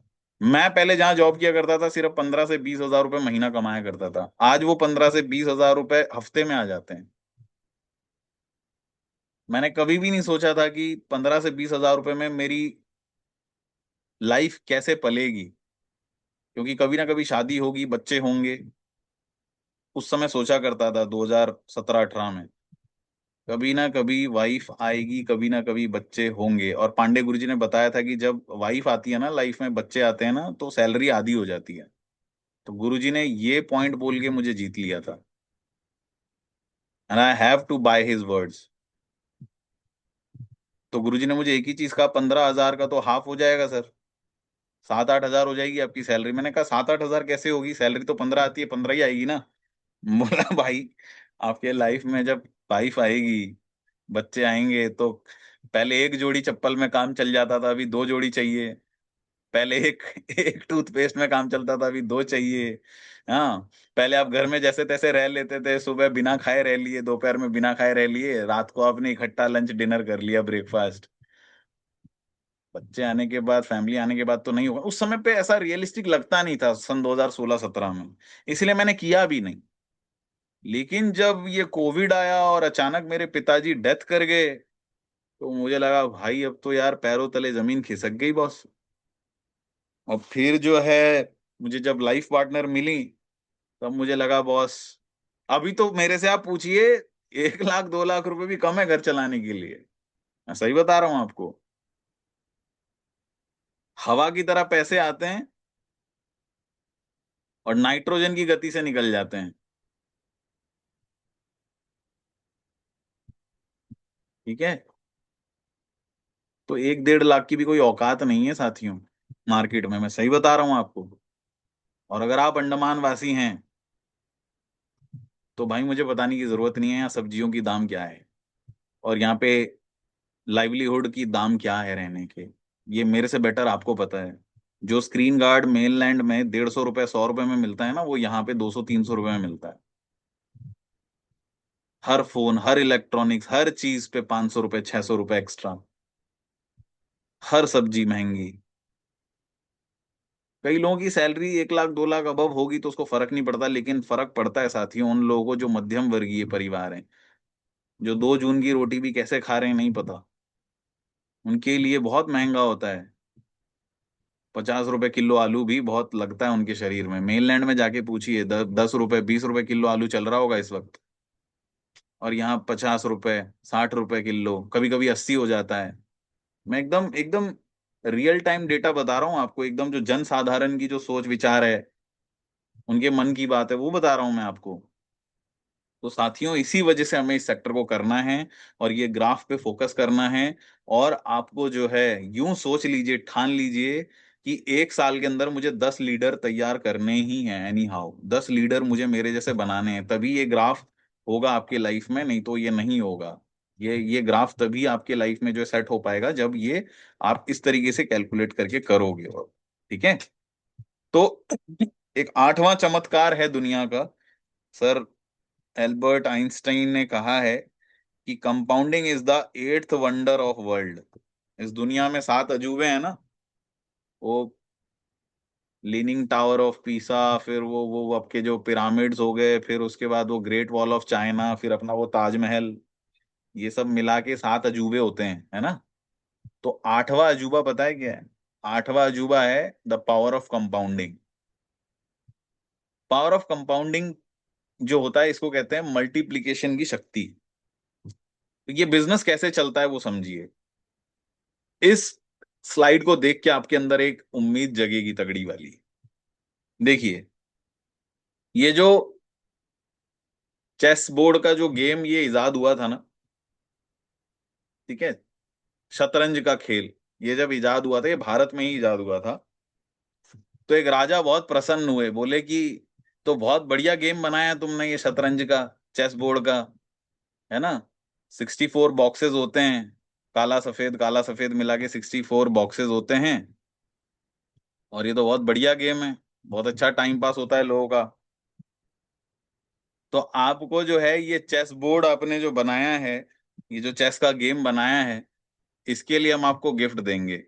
इसके लिए बहुत बढ़िया वाला हम आपको गिफ्ट देना चाहते हैं। तो मांगिए, क्या मांगना चाहते हो आप गिफ्ट में। तो जिसने ये चेस बोर्ड इजाद किया था, उस बंदे ने ये बोला राजा जी से, राजा जी मुझे कुछ नहीं चाहिए, बस ये जो चेस बोर्ड है ना, इसके हर खाने में, हर चौकोर में चावल का दाना आपको रखना है। बस शर्त यह है कि जो भी चावल का दाना रखेंगे, उसके अगले वाले डब्बे में वो गुणा करके रखना है। अब पहले में 1 रखा है, तो अगले डब्बे में आपको 2 रखना है, फिर अगले डब्बे में 4 रखना है ना। उसके गुणा में रखना है, 1 2 4 8 16 32, इस तरीके से रखना है।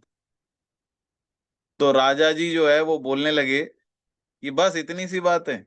वो हंसने लगे, बोले कि अरे यार, ये तो बहुत ही इजी है, बहुत इजी है। आपको सिर्फ ये छोटी सी चीज चाहिए थी, आपको सिर्फ चावल का दाना चाहिए था, आप ऐसे ही मांग लेते, मैं तो ऐसे ही दे देता। तो आप सोचिए, कंपाउंडिंग का पावर इतना है, इतना है, कि जब राजा जी वो चेस के बोर्ड पे जब वो चावल के दाने रखने लगे, तो पहले वाले डब्बे में तो उसने 1 रखा, जैसे कि आप स्लाइड में भी देख सकते हैं। चेस बोर्ड के पहले ब्लैक बॉक्स में उसने 1 दाना रखा चावल का, अगले बॉक्स में 2 रखा, फिर 4, फिर 8, फिर 16, फिर 32, फिर 64, फिर 128, फिर 256, फिर 512। ऐसे करते करते करते करते जब 64 नंबर जब बॉक्स आया, तो उस राज्य में तो क्या, पूरे पृथ्वी पे उतना चावल का दाना नहीं था। तो राजा जी उसको चावल दे ही नहीं पाए, जैसा कि शर्त के मुताबिक उसने बोला था। तो 64वें बॉक्स में 18 क्वाड्रिलियन, आप देख सकते हैं वहां पे how much grain would be needed में लिखा हुआ है, 1844674400709551665 चावल के दाने चाहिए। अब ये कोई कैलकुलेट करके बता दे कितना होता है, तो मैं मान जाऊं। इतना चावल का दाना तब तो क्या, आज तक कभी धरती पे हुआ ही नहीं है इकट्ठे। तो ये होती है पावर ऑफ कंपाउंडिंग। तो ये बिजनेस भी ना, जब आपके साथ 2 लोग जुड़ते हैं, तो वो पावर ऑफ 2 नहीं है, वो पावर ऑफ 4 है।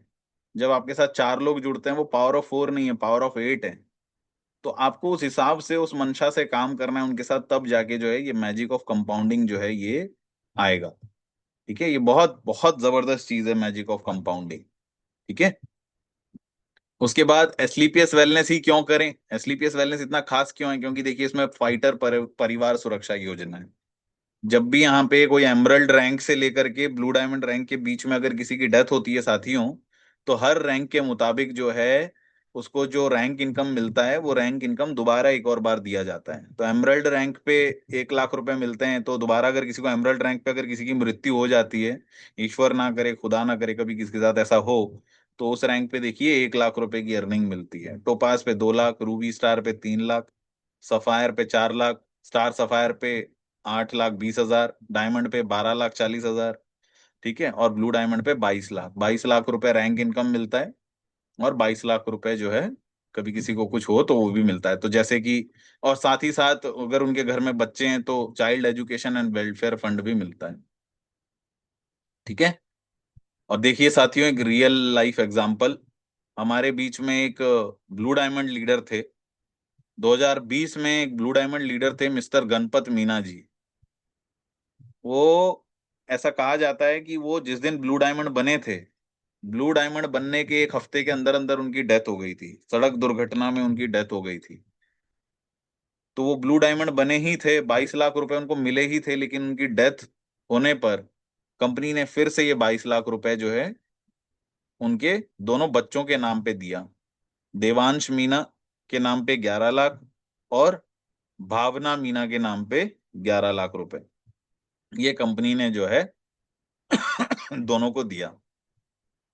ठीक है, ये देख सकते हैं फोटो में, संजीव महागुरु जी खुद घर पे जाकर के उन्होंने दिया उस समय पे। ठीक है। तो इसमें अब आते हैं मेन मुद्दे की बातों पे कि इसमें करना क्या है, कैसे करेंगे, और क्या करना चाहिए क्या नहीं करना चाहिए, जल्दी से डिस्कशन कर लेते हैं। ठीक है। तो साथियों, ग्रो कैसे करें इस बिजनेस में, ये तो समझ लिया हमने हमने कि भैया इसमें क्यों करना है, किस तरीके से क्यों करना चाहिए, है ना, किस लिए करना चाहिए, ये तो हमने जो है सीख लिया।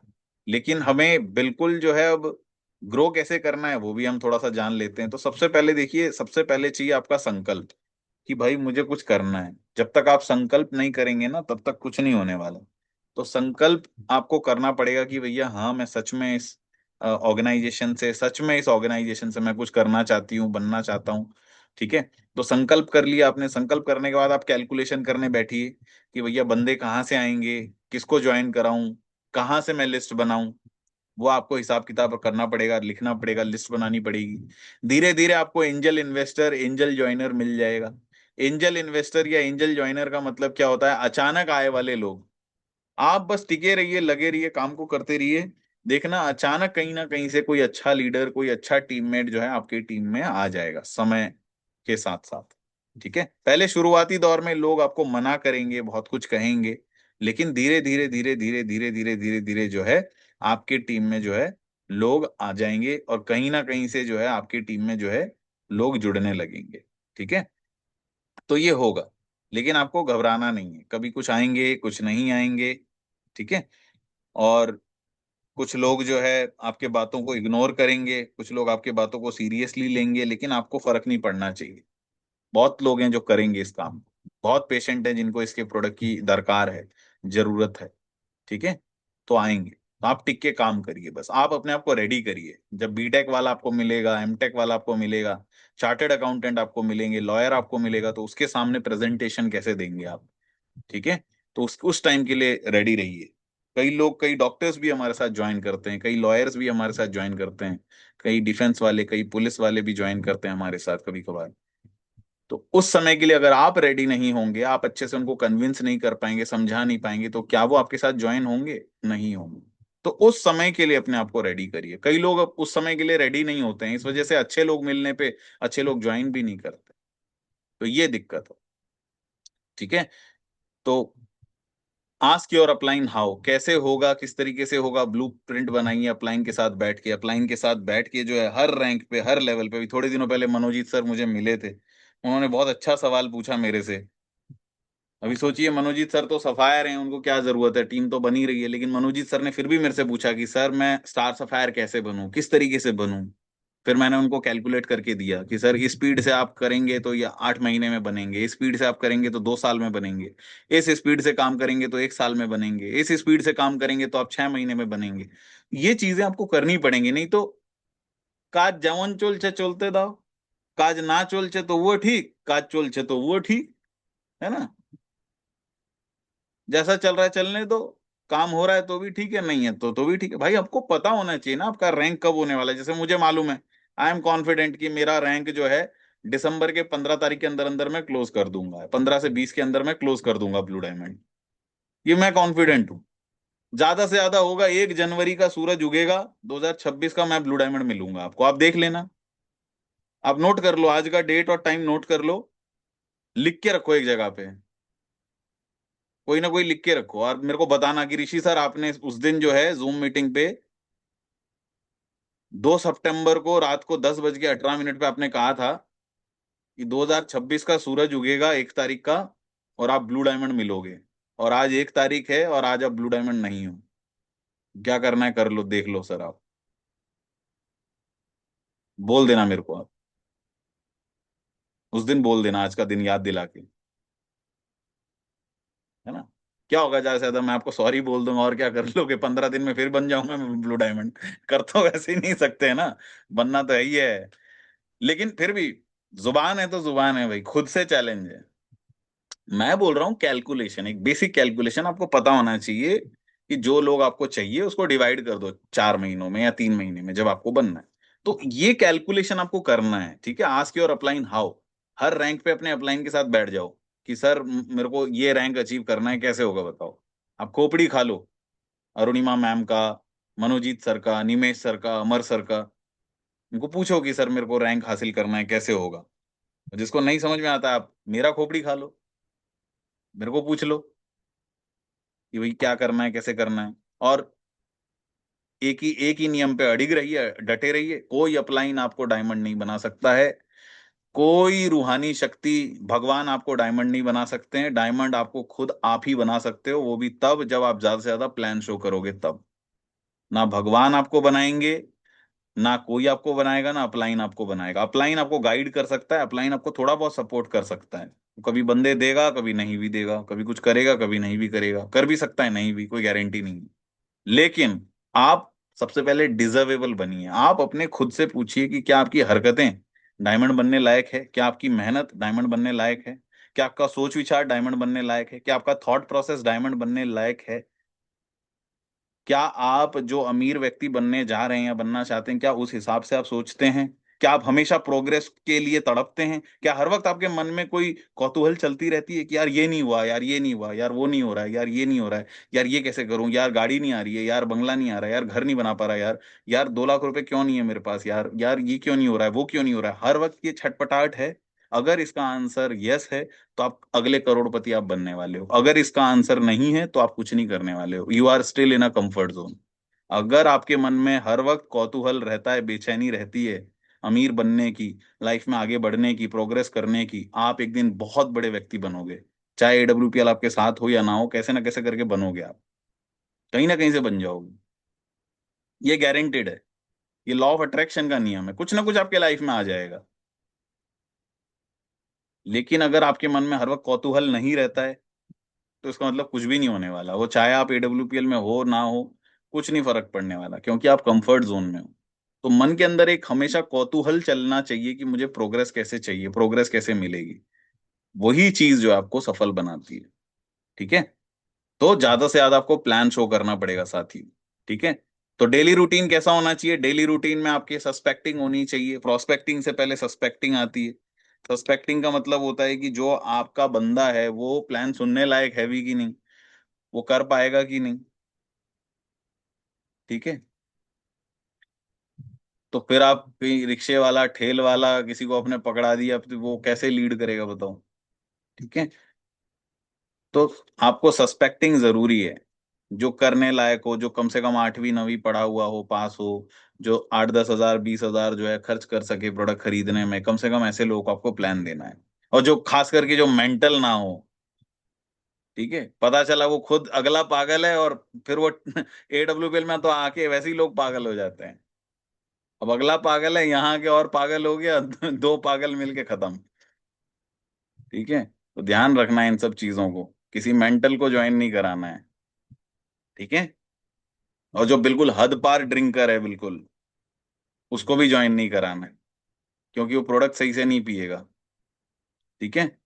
तो वो ओवर मेंटल लोग, ओवर ड्रिंकर लोग, उन लोगों को नहीं कराना है। वो परेशान रहेंगे, फिर आप भी परेशान रहेंगे, वो भी परेशान करेंगे।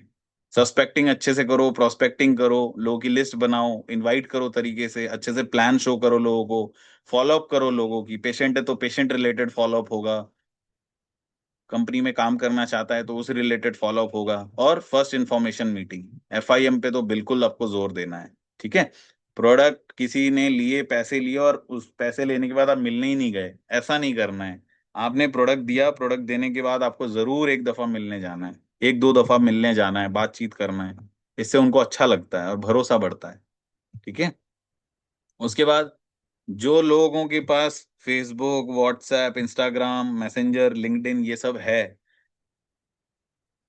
कई लोगों को मैं देखता हूँ इतना बार बताने के बाद भी वो कुछ स्टेटस शेयर ही नहीं करते। अरे भाई, आपके पास फेसबुक है, व्हाट्सएप है, इंस्टाग्राम है, आप लोग उस पे पोस्ट करो ना। कई सारी टीममेट्स है जो बहुत अच्छे से इन सब चीजों को करती है। अनिमेश सर की टीम है, अमर सर की टीम में कुछ कुछ लोग हैं बहुत अच्छे से इस चीज को फॉलो करते हैं, लेकिन कुछ लोग हैं पता नहीं क्यों वो गायब ही हैं, इस सेक्टर से ही गायब हैं। कुछ भी पोस्ट किए जा रहे हैं, कुछ भी हो रहा है, वो देखने से लगता भी नहीं है कि वो सिस्टम के टच में है, देखने से लगता भी नहीं है कि वो AWPL को मोहब्बत करता है, देखने से लगता भी नहीं है कि वो AWPL कर भी रहे हैं। बस गधा दौड़ में हैं वो लोग, पता नहीं क्या कर रहे हैं, समझ में नहीं आता। अरे भाई, AWPL के चीजें आप पोस्ट मत करो, किसने क्या गाड़ी कमाई है, किसने कौन सा जो है BMW खरीद लिया है, जैगवार खरीद लिया है, ये सब मत लगाओ। कम से कम ये तो लगाओ कि भाई ये डाइवोडॉक है, इसको पीने से शुगर ठीक हो जाएगा, ये पंचतुलसी है, इसको खाने से गैस्ट्रिक एसिडिटी ठीक हो जाएगा, ये थंडर ब्लास्ट है, इससे पैरालिसिस ठीक होता है, ये गाइनोडॉक है, इससे गाइनो प्रॉब्लम ठीक होता है। ये सारी चीजें तो लगाओ कम से कम। कई लोग लगाते ही नहीं है चीजें। तो घुमा फिरा के हमें चीजों को डालनी होती है। एक दिन आपने प्रोडक्ट रिलेटेड डाल दिए, एक दिन आपने AWPL के मोटिवेशन रिलेटेड डाल दिए, एक दिन आपने AWPL से जिन जिन लोगों ने लग्जरी कार कमाए उसके फोटोज डाल दिए, वीडियोस डाल दिए। एक दिन आपने ये सारा जो है रिपीट करके अलग अलग करके डालना है, क्योंकि हमें नहीं पता कि कौन सा बंदा क्या चाहता है। हर बंदे एक जैसे नहीं होते ना। हर बंदे को आपका वो थंडर ब्लास्ट और इम्यूनोडॉक और वो पंचतुलसी और गाइनोडॉक नहीं चाहिए भाई। हर बंदे को नहीं चाहिए। कुछ मेरे जैसे भी हैं जिसको फॉरेन ट्रिप अच्छा लगता है, लग्जरी कार्स अच्छे लगते हैं, लेविश लाइफ अच्छी लगती है, वो उसमें ट्रिगर होगा, वो उसमें ट्रिगर होगा। और हर बंदे को बड़ी बड़ी गाड़ियां, वो फूल मालाओं का स्वागत भी अच्छा नहीं लगता। तो क्या अच्छा लगता है? उसके घर में उसकी मम्मी है, उसको सदियों से शुगर प्रेशर है, और आपने, वो आपका स्टेटस देख रहा था, लेकिन वो आलतू फालतू के स्टेटस आपने डाले हुए हैं, डाइवोडॉक डाला ही नहीं है उसमें, पंचतुलसी भी नहीं लगाया स्टेटस पे। वो खरीद सकता था लेकिन नहीं आया बंदा। यही गलती करते हैं लोग।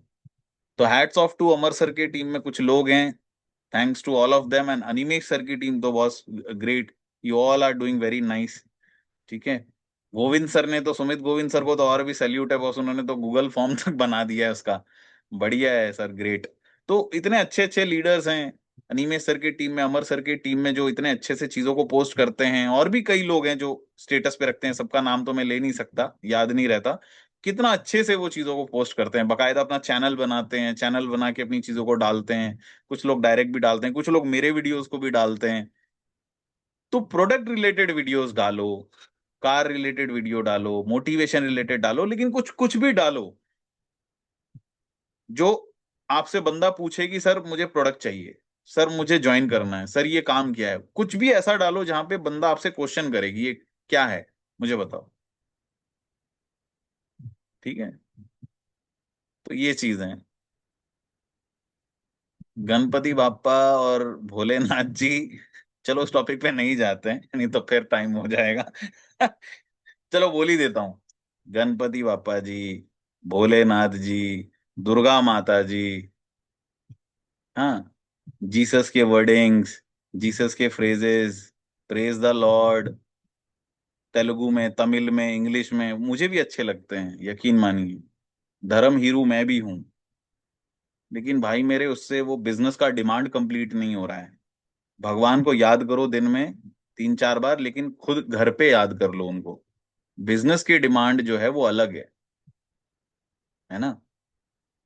तो जरूरी नहीं है कि आप वो हनुमान जी को व्हाट्सएप पे ही ले आओ, है ना।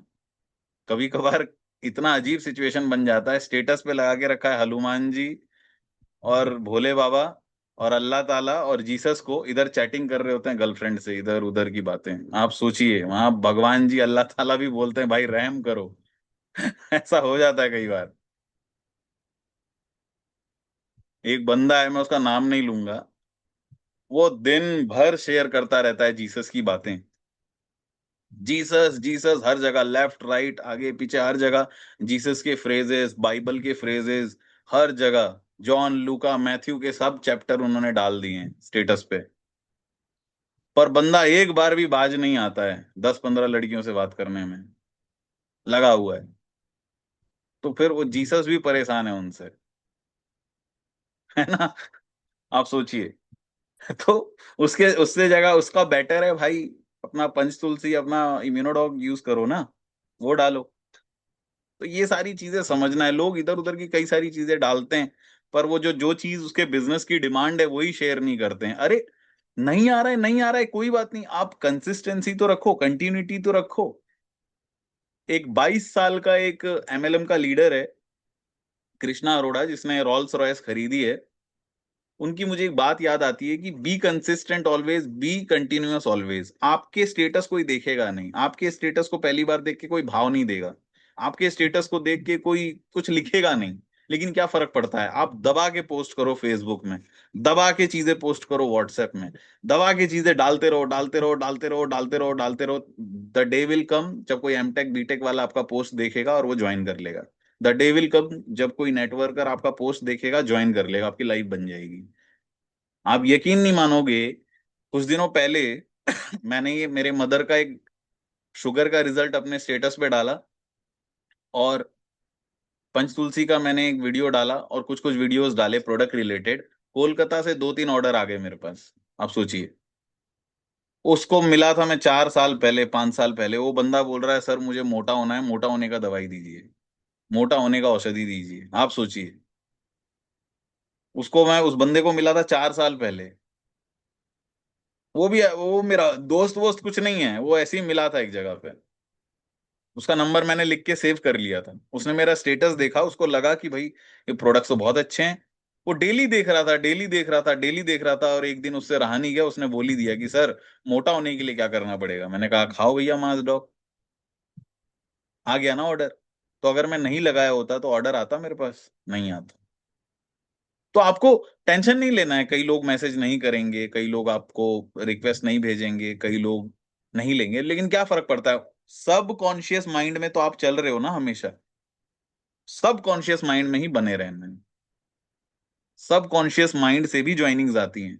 आप किसी को ज्वाइन नहीं करवा के भी आप मन ही मन में उसको ज्वाइन करवा लेते हो।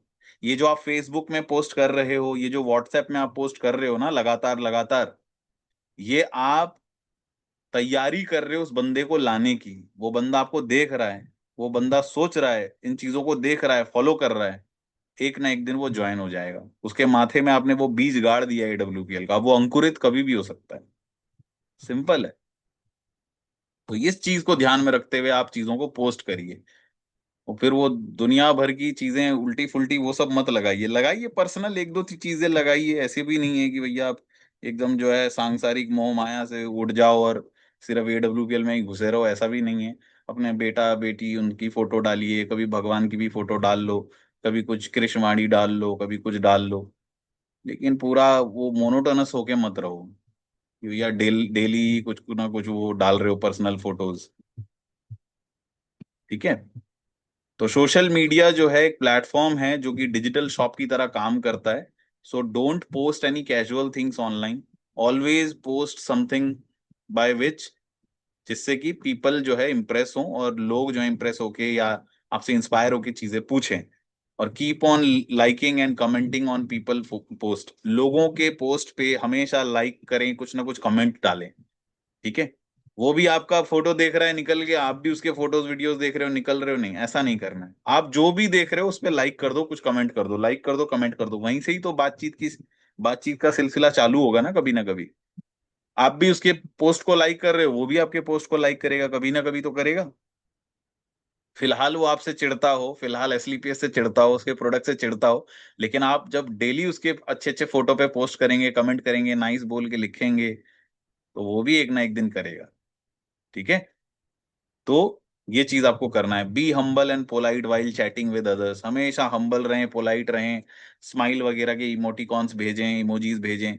तो इससे क्या है, लोग उनको लगता है कि आप पोलाइट हैं, अच्छे नेचर के हैं, और वो जो है आप उस चैट को कंटिन्यू कर सकते हैं, फिर उस चैट को कन्वर्ट करके जो है व्हाट्सएप में लाएं, फिर व्हाट्सएप से धीरे धीरे जो है आप कोल्ड लिस्ट से उसको हॉट लिस्ट में लेके आए। ठीक है, अनजान व्यक्ति से फ्रेंड्स आप बने। ठीक है, take number and add them on WhatsApp and show them AWPL status.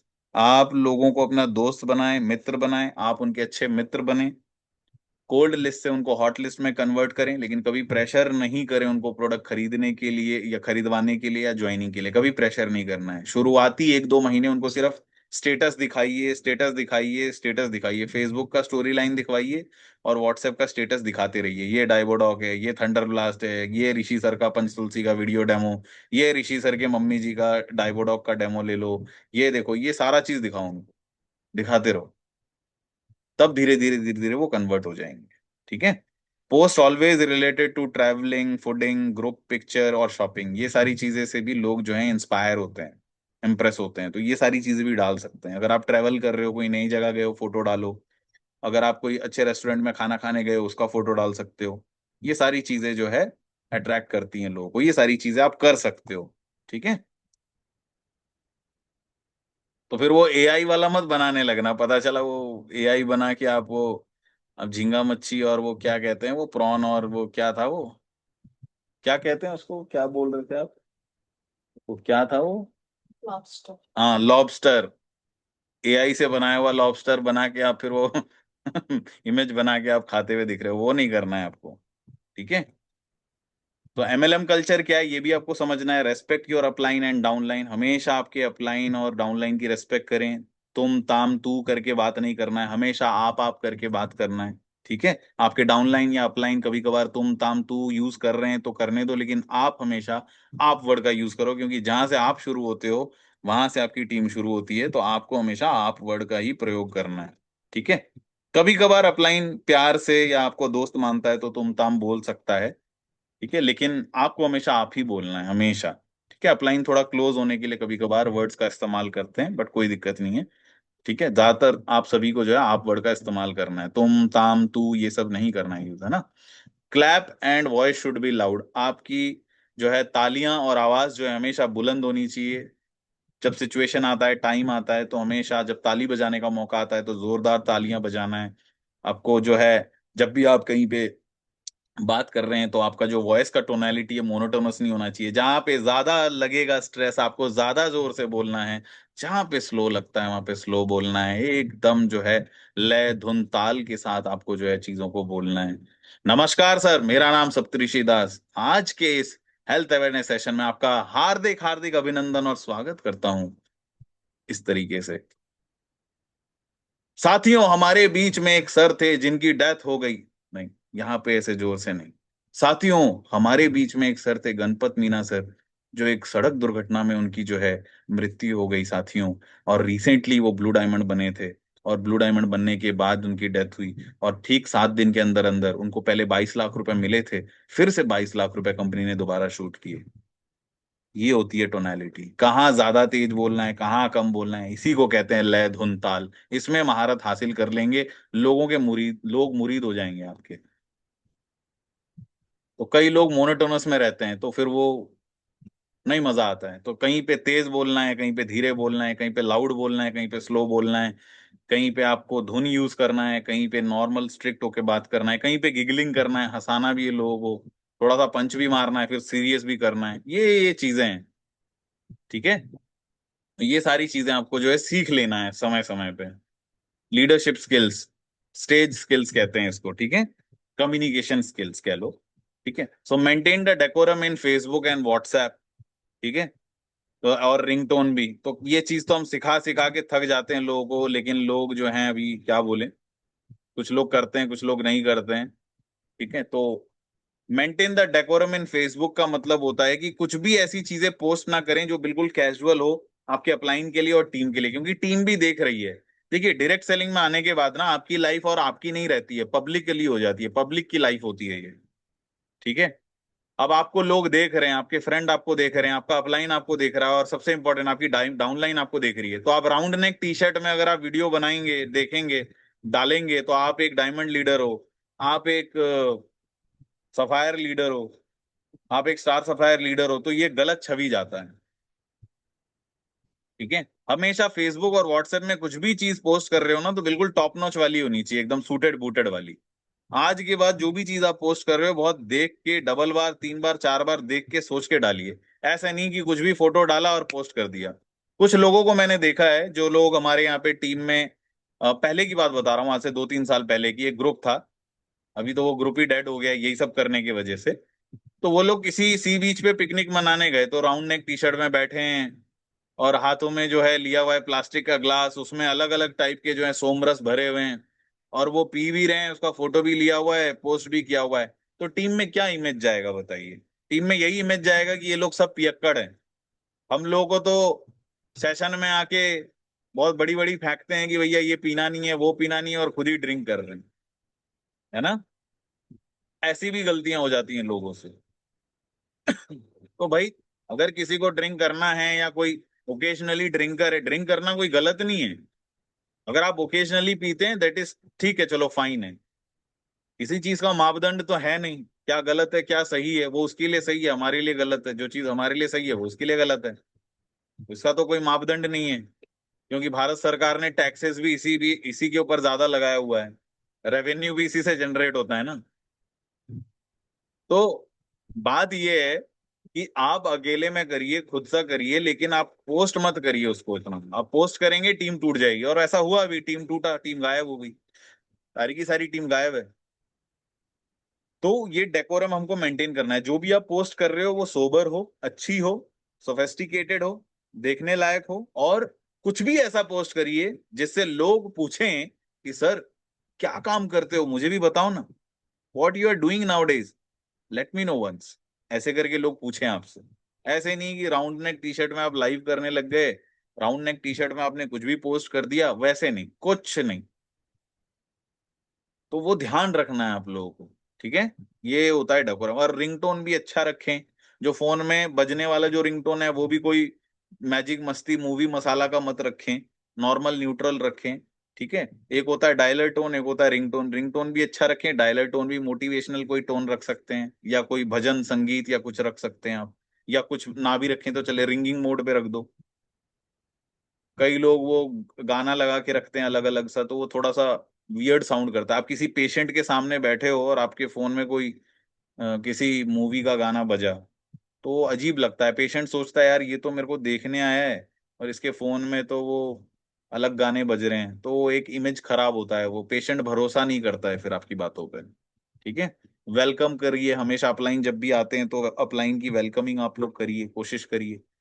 ठीक है, 2-3 लोग जाके जो है मिलिए, उनका स्वागत करिए। इस तरीके से ये चीजें आपको करनी है, ताकि आपको भी आपकी टीम इस तरीके से करे। रेस्पेक्ट एंड रिगार्ड में आता है ये सब। ड्रेस कोड अच्छा रखें। जब भी कहीं प्लान देने जा रहे हैं हमेशा टॉप नॉच अच्छा सूटेड बूटेड होके जाएं, फॉर्मल ड्रेस में जाएं। ठीक है, तो ये आपको ध्यान रखना है। Take care of your team members like your family. आपकी टीम में जो टीम मेंबर्स हैं उनको फैमिली की तरह जो है आपको ट्रीट करना है। ठीक है, ध्यान रखना है उनका। Be cool, be humble and be polite in nature. हमेशा नम्र, नम्र एकदम स्वभाव रखिए। हमेशा विनम्र होके, नम्र होके जो है मिलिए सभी से। रेस्पेक्ट्स एंड रिगार्ड्स रखिए, अपने छोटों से बड़ों से सबसे प्यार मोहब्बत से बात करिए। ठीक है, कोई भी एकदम जो है लाउड होके जो है नहीं करना है आपको, एकदम बिना ईगो के आपको मिलना है। कोई रैंक वैंक कोई नहीं पूछता है भैया बंदा। वो सिर्फ रैंक वैंक जो है वो सिर्फ आपका जो है वो बड़े मीटिंग्स बड़े फंक्शन में ही देखा जाता है। आप मार्केट में हो, एकदम न्यूट्रल रहो।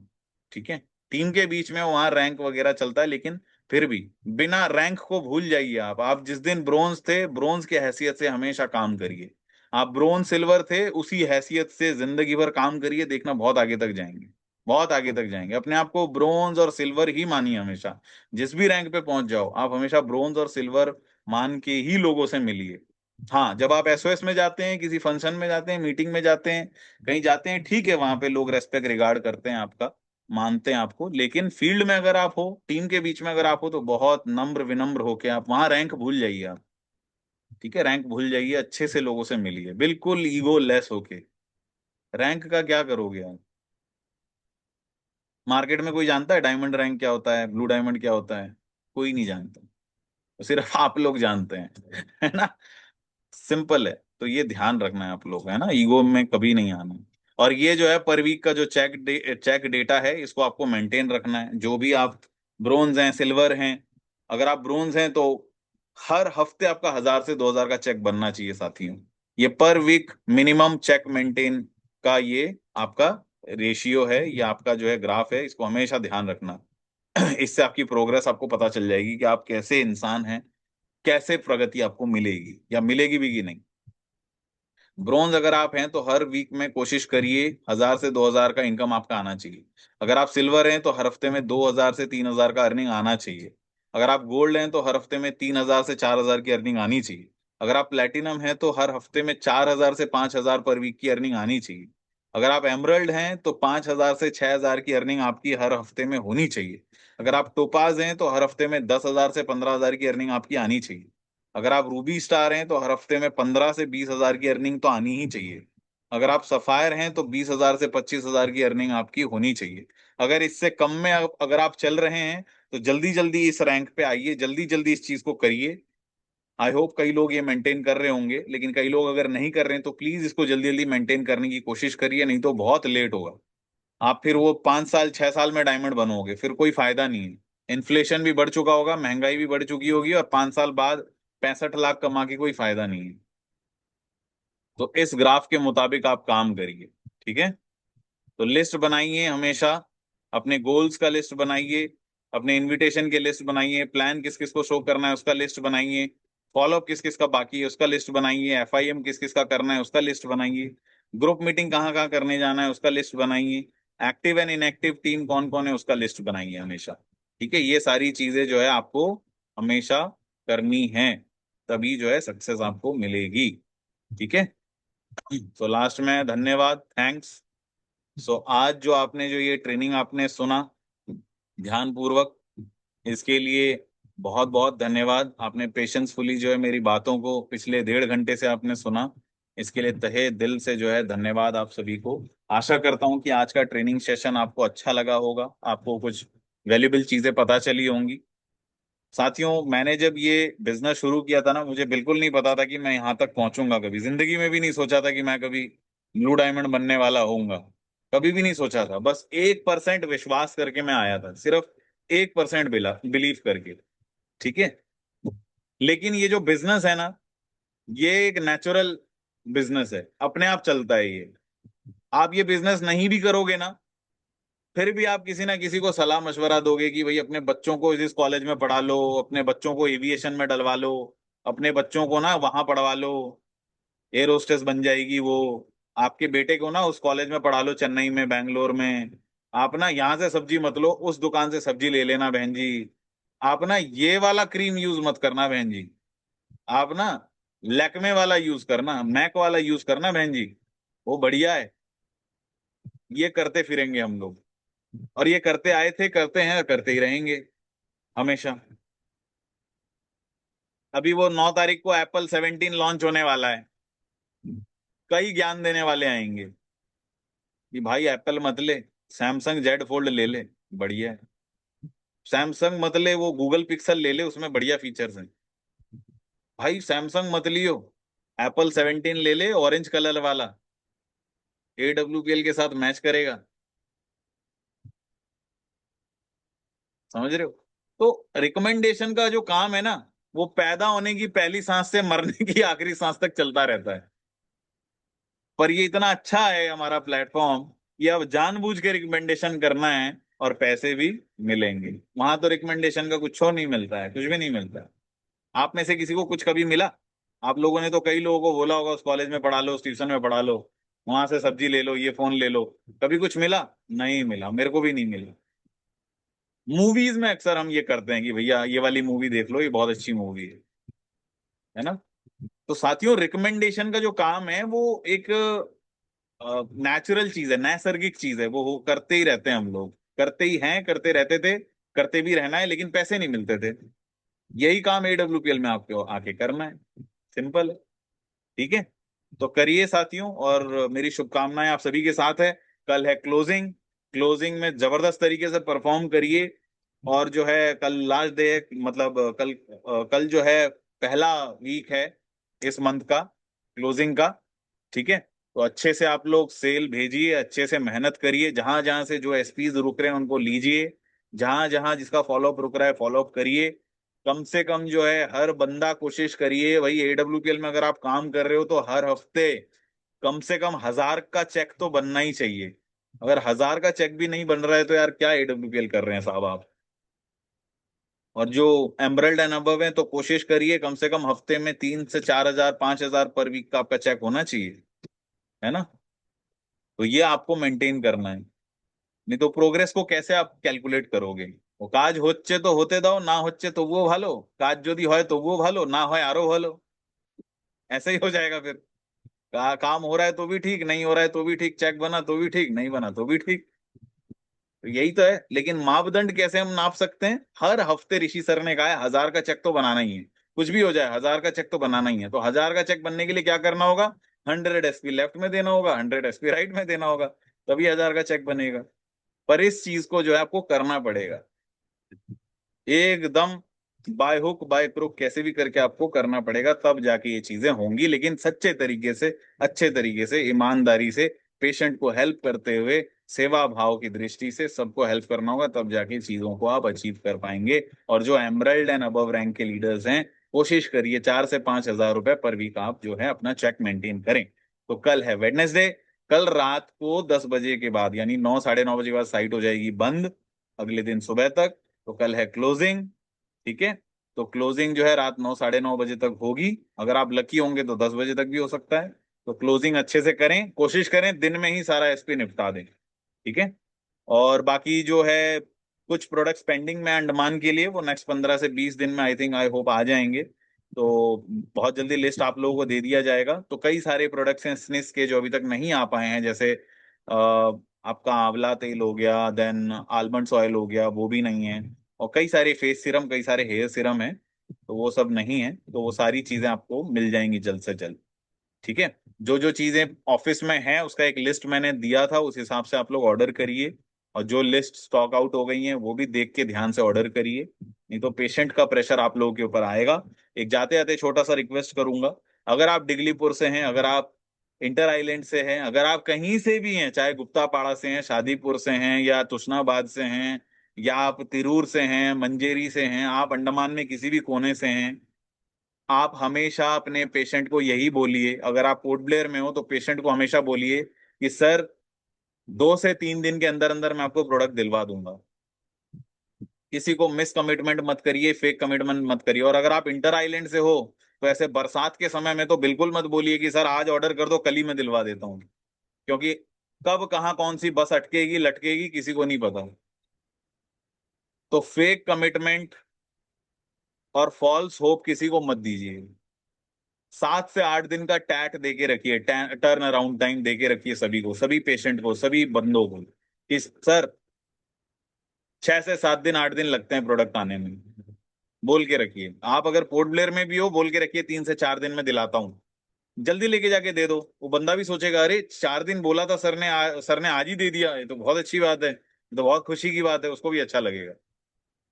क्योंकि ऐसे केसेस हुए हैं टीम में, वो बंदे ने बोल दिया 2 दिन में दिलाऊंगा लेकिन 8 दिन हो गया। तो आप पहले से ही 6 से 7, अगर आप इंटर आइलैंड में हो तो पेशेंट को, कस्टमर को, सभी को बोल के रखिए कि भाई 6 से 7 दिन 8 दिन लगते हैं प्रोडक्ट आने में, थोड़ा टाइम देना पड़ेगा। और अगर आप पोर्ट ब्लेयर में हो तो 3 से 4 दिन बोल के रखो। इतने बरसात में कब कहाँ कुछ होगा, मिलेगा नहीं मिलेगा, ये चीजें हैं।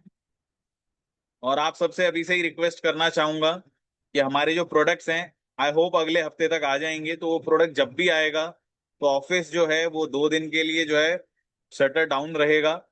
तो जिसको जिसको प्रोडक्ट जल्दी जल्दी ऑर्डर करना है ऑर्डर कर लेना, अपने पेशेंट को जल्दी जल्दी दे देना, क्योंकि 1009 बॉक्स आने वाले हैं, ठीक है। 1009 बॉक्सेस आएंगे, शायद उतना ही है, उससे ज्यादा है, प्रॉपर आंकड़ा मुझे नहीं मालूम, लेकिन वैसा ही है लगभग लगभग। तो उतना सारा बॉक्सेस को अरेंज करना, सेट करना, आइटनरीज को सॉफ्टवेयर पे चढ़ाना बहुत समय लगता है।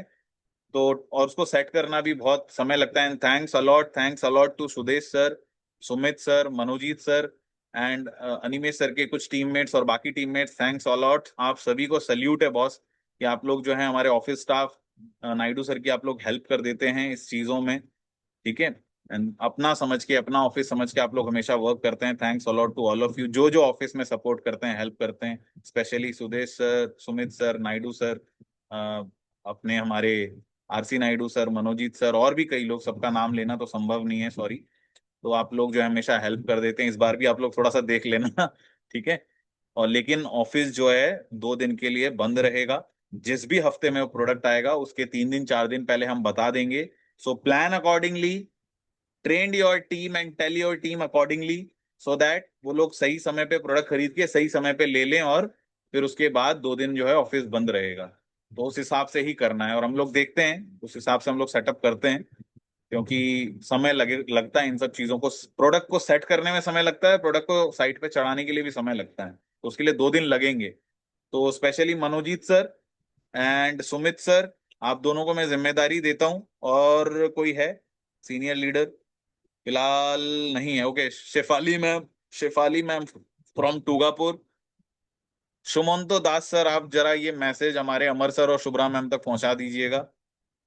सुमंतो दास भी बहुत बढ़िया लीडर हैं, इनकी काफी तारीफ करते हैं हमारे शुभ्रा मैम। सो बहुत बढ़िया। एंड किरण मैम आप भी, और बाकी के टीममेट्स, संगीता मैम फ्रॉम बिल्ली ग्राउंड आप, और सुमित सर आप भी थोड़ा अपडेट कर देना टीम में सभी को, है ना, सो दैट किसी को दिक्कत ना हो, फिर कोई ये ना बोले कि सर प्रोडक्ट मेरा नहीं मिल रहा है। ठीक है, तो ये चीजें आप लोग थोड़ा सा देख लो कि प्रोडक्ट नेक्स्ट वीक तक आ जाएगा, और जब आएगा तो ऑफिस 2 दिन के लिए जो है वो शटर हमें डाउन रखना पड़ेगा। उस समय पे हम लोग ना दे सकते हैं प्रोडक्ट, ना कुछ कर सकते हैं, पहले प्रोडक्ट को सेट करना पड़ेगा। और इसमें आप सभी का सहयोग चाहिए होगा, जो जो ऑफिस के नजदीक रहते हैं। ठीक है, आप लोग थोड़ा प्रोडक्ट सेट करवाने में भी हेल्प कर देना, ताकि जल्दी हो जाएगा। ठीक है, तो मनोजीत सर और सुमित सर थोड़ा सा देख लेना आप लोग, हाँ। मनोजीत सर, जो जो लोग नहीं आए हैं, जैसे अरुणिमा मैम, अमर सर, शुभ्रा मैम, इन लोगों को थोड़ा सा बता देना, जो जो हमारे topaz and above, emerald and above हैं, इन सबको थोड़ा सा गाइड कर देना, पहले से बता देना। बाकी ग्रुप में हम लोग मैसेज डाल देंगे, उस हिसाब से आप लोग प्रोडक्ट ऑर्डर करना, और प्रोडक्ट जल्दी लेके डिस्पैच कर देना अपने अपने टीममेट्स को। बाकी नहीं तो फिर वो अटका हुआ रहेगा, प्रोडक्ट 2 दिन बाद ही मिलेगा। मैंने जैसा कहा, 6 से 7 दिन का समय दे के रखना सभी का। ठीक है, कभी भी फॉल्स होप नहीं देना है कि भैया हैवलॉक में हो, नील में हो, 2 दिन में भेजता हूँ सर आपको प्रोडक्ट, ऐसा नहीं करना है। ठीक है ना। चलिए फिर आज के लिए बस इतना ही। थैंक यू, इतना पेशेंसफुली आप लोगों ने मुझे सुना। आई होप आप लोग भी भविष्य में बहुत अच्छे ट्रेनर्स बने, बहुत अच्छे स्टेज प्लेयर्स बने, बहुत बढ़िया वाले डायमंड बने एकदम, टीम एवेंजर्स के, टीम अंडमान की। ठीक है, ये मेरी दुआ है आप सभी की। और हमेशा ईगोलेस रहना, हमेशा मुखार बिंदु पे जो है एक स्माइल रखिए। ठीक है, सब कुछ बढ़िया हो जाएगा, सब कुछ मस्त होगा। ठीक है, तो मैंने डाली डाली पे नजर डाली, मैंने हर डाली पे नजर डाली, जब मैंने एसलीपीएस वेलनेस की दुनिया पे नजर डाली, तो एसलीपीएस वेलनेस ने मेरी जिंदगी बदल डाली। Thank you so much, wish you all the best, जय Hind and go diamond. Thank you, bye.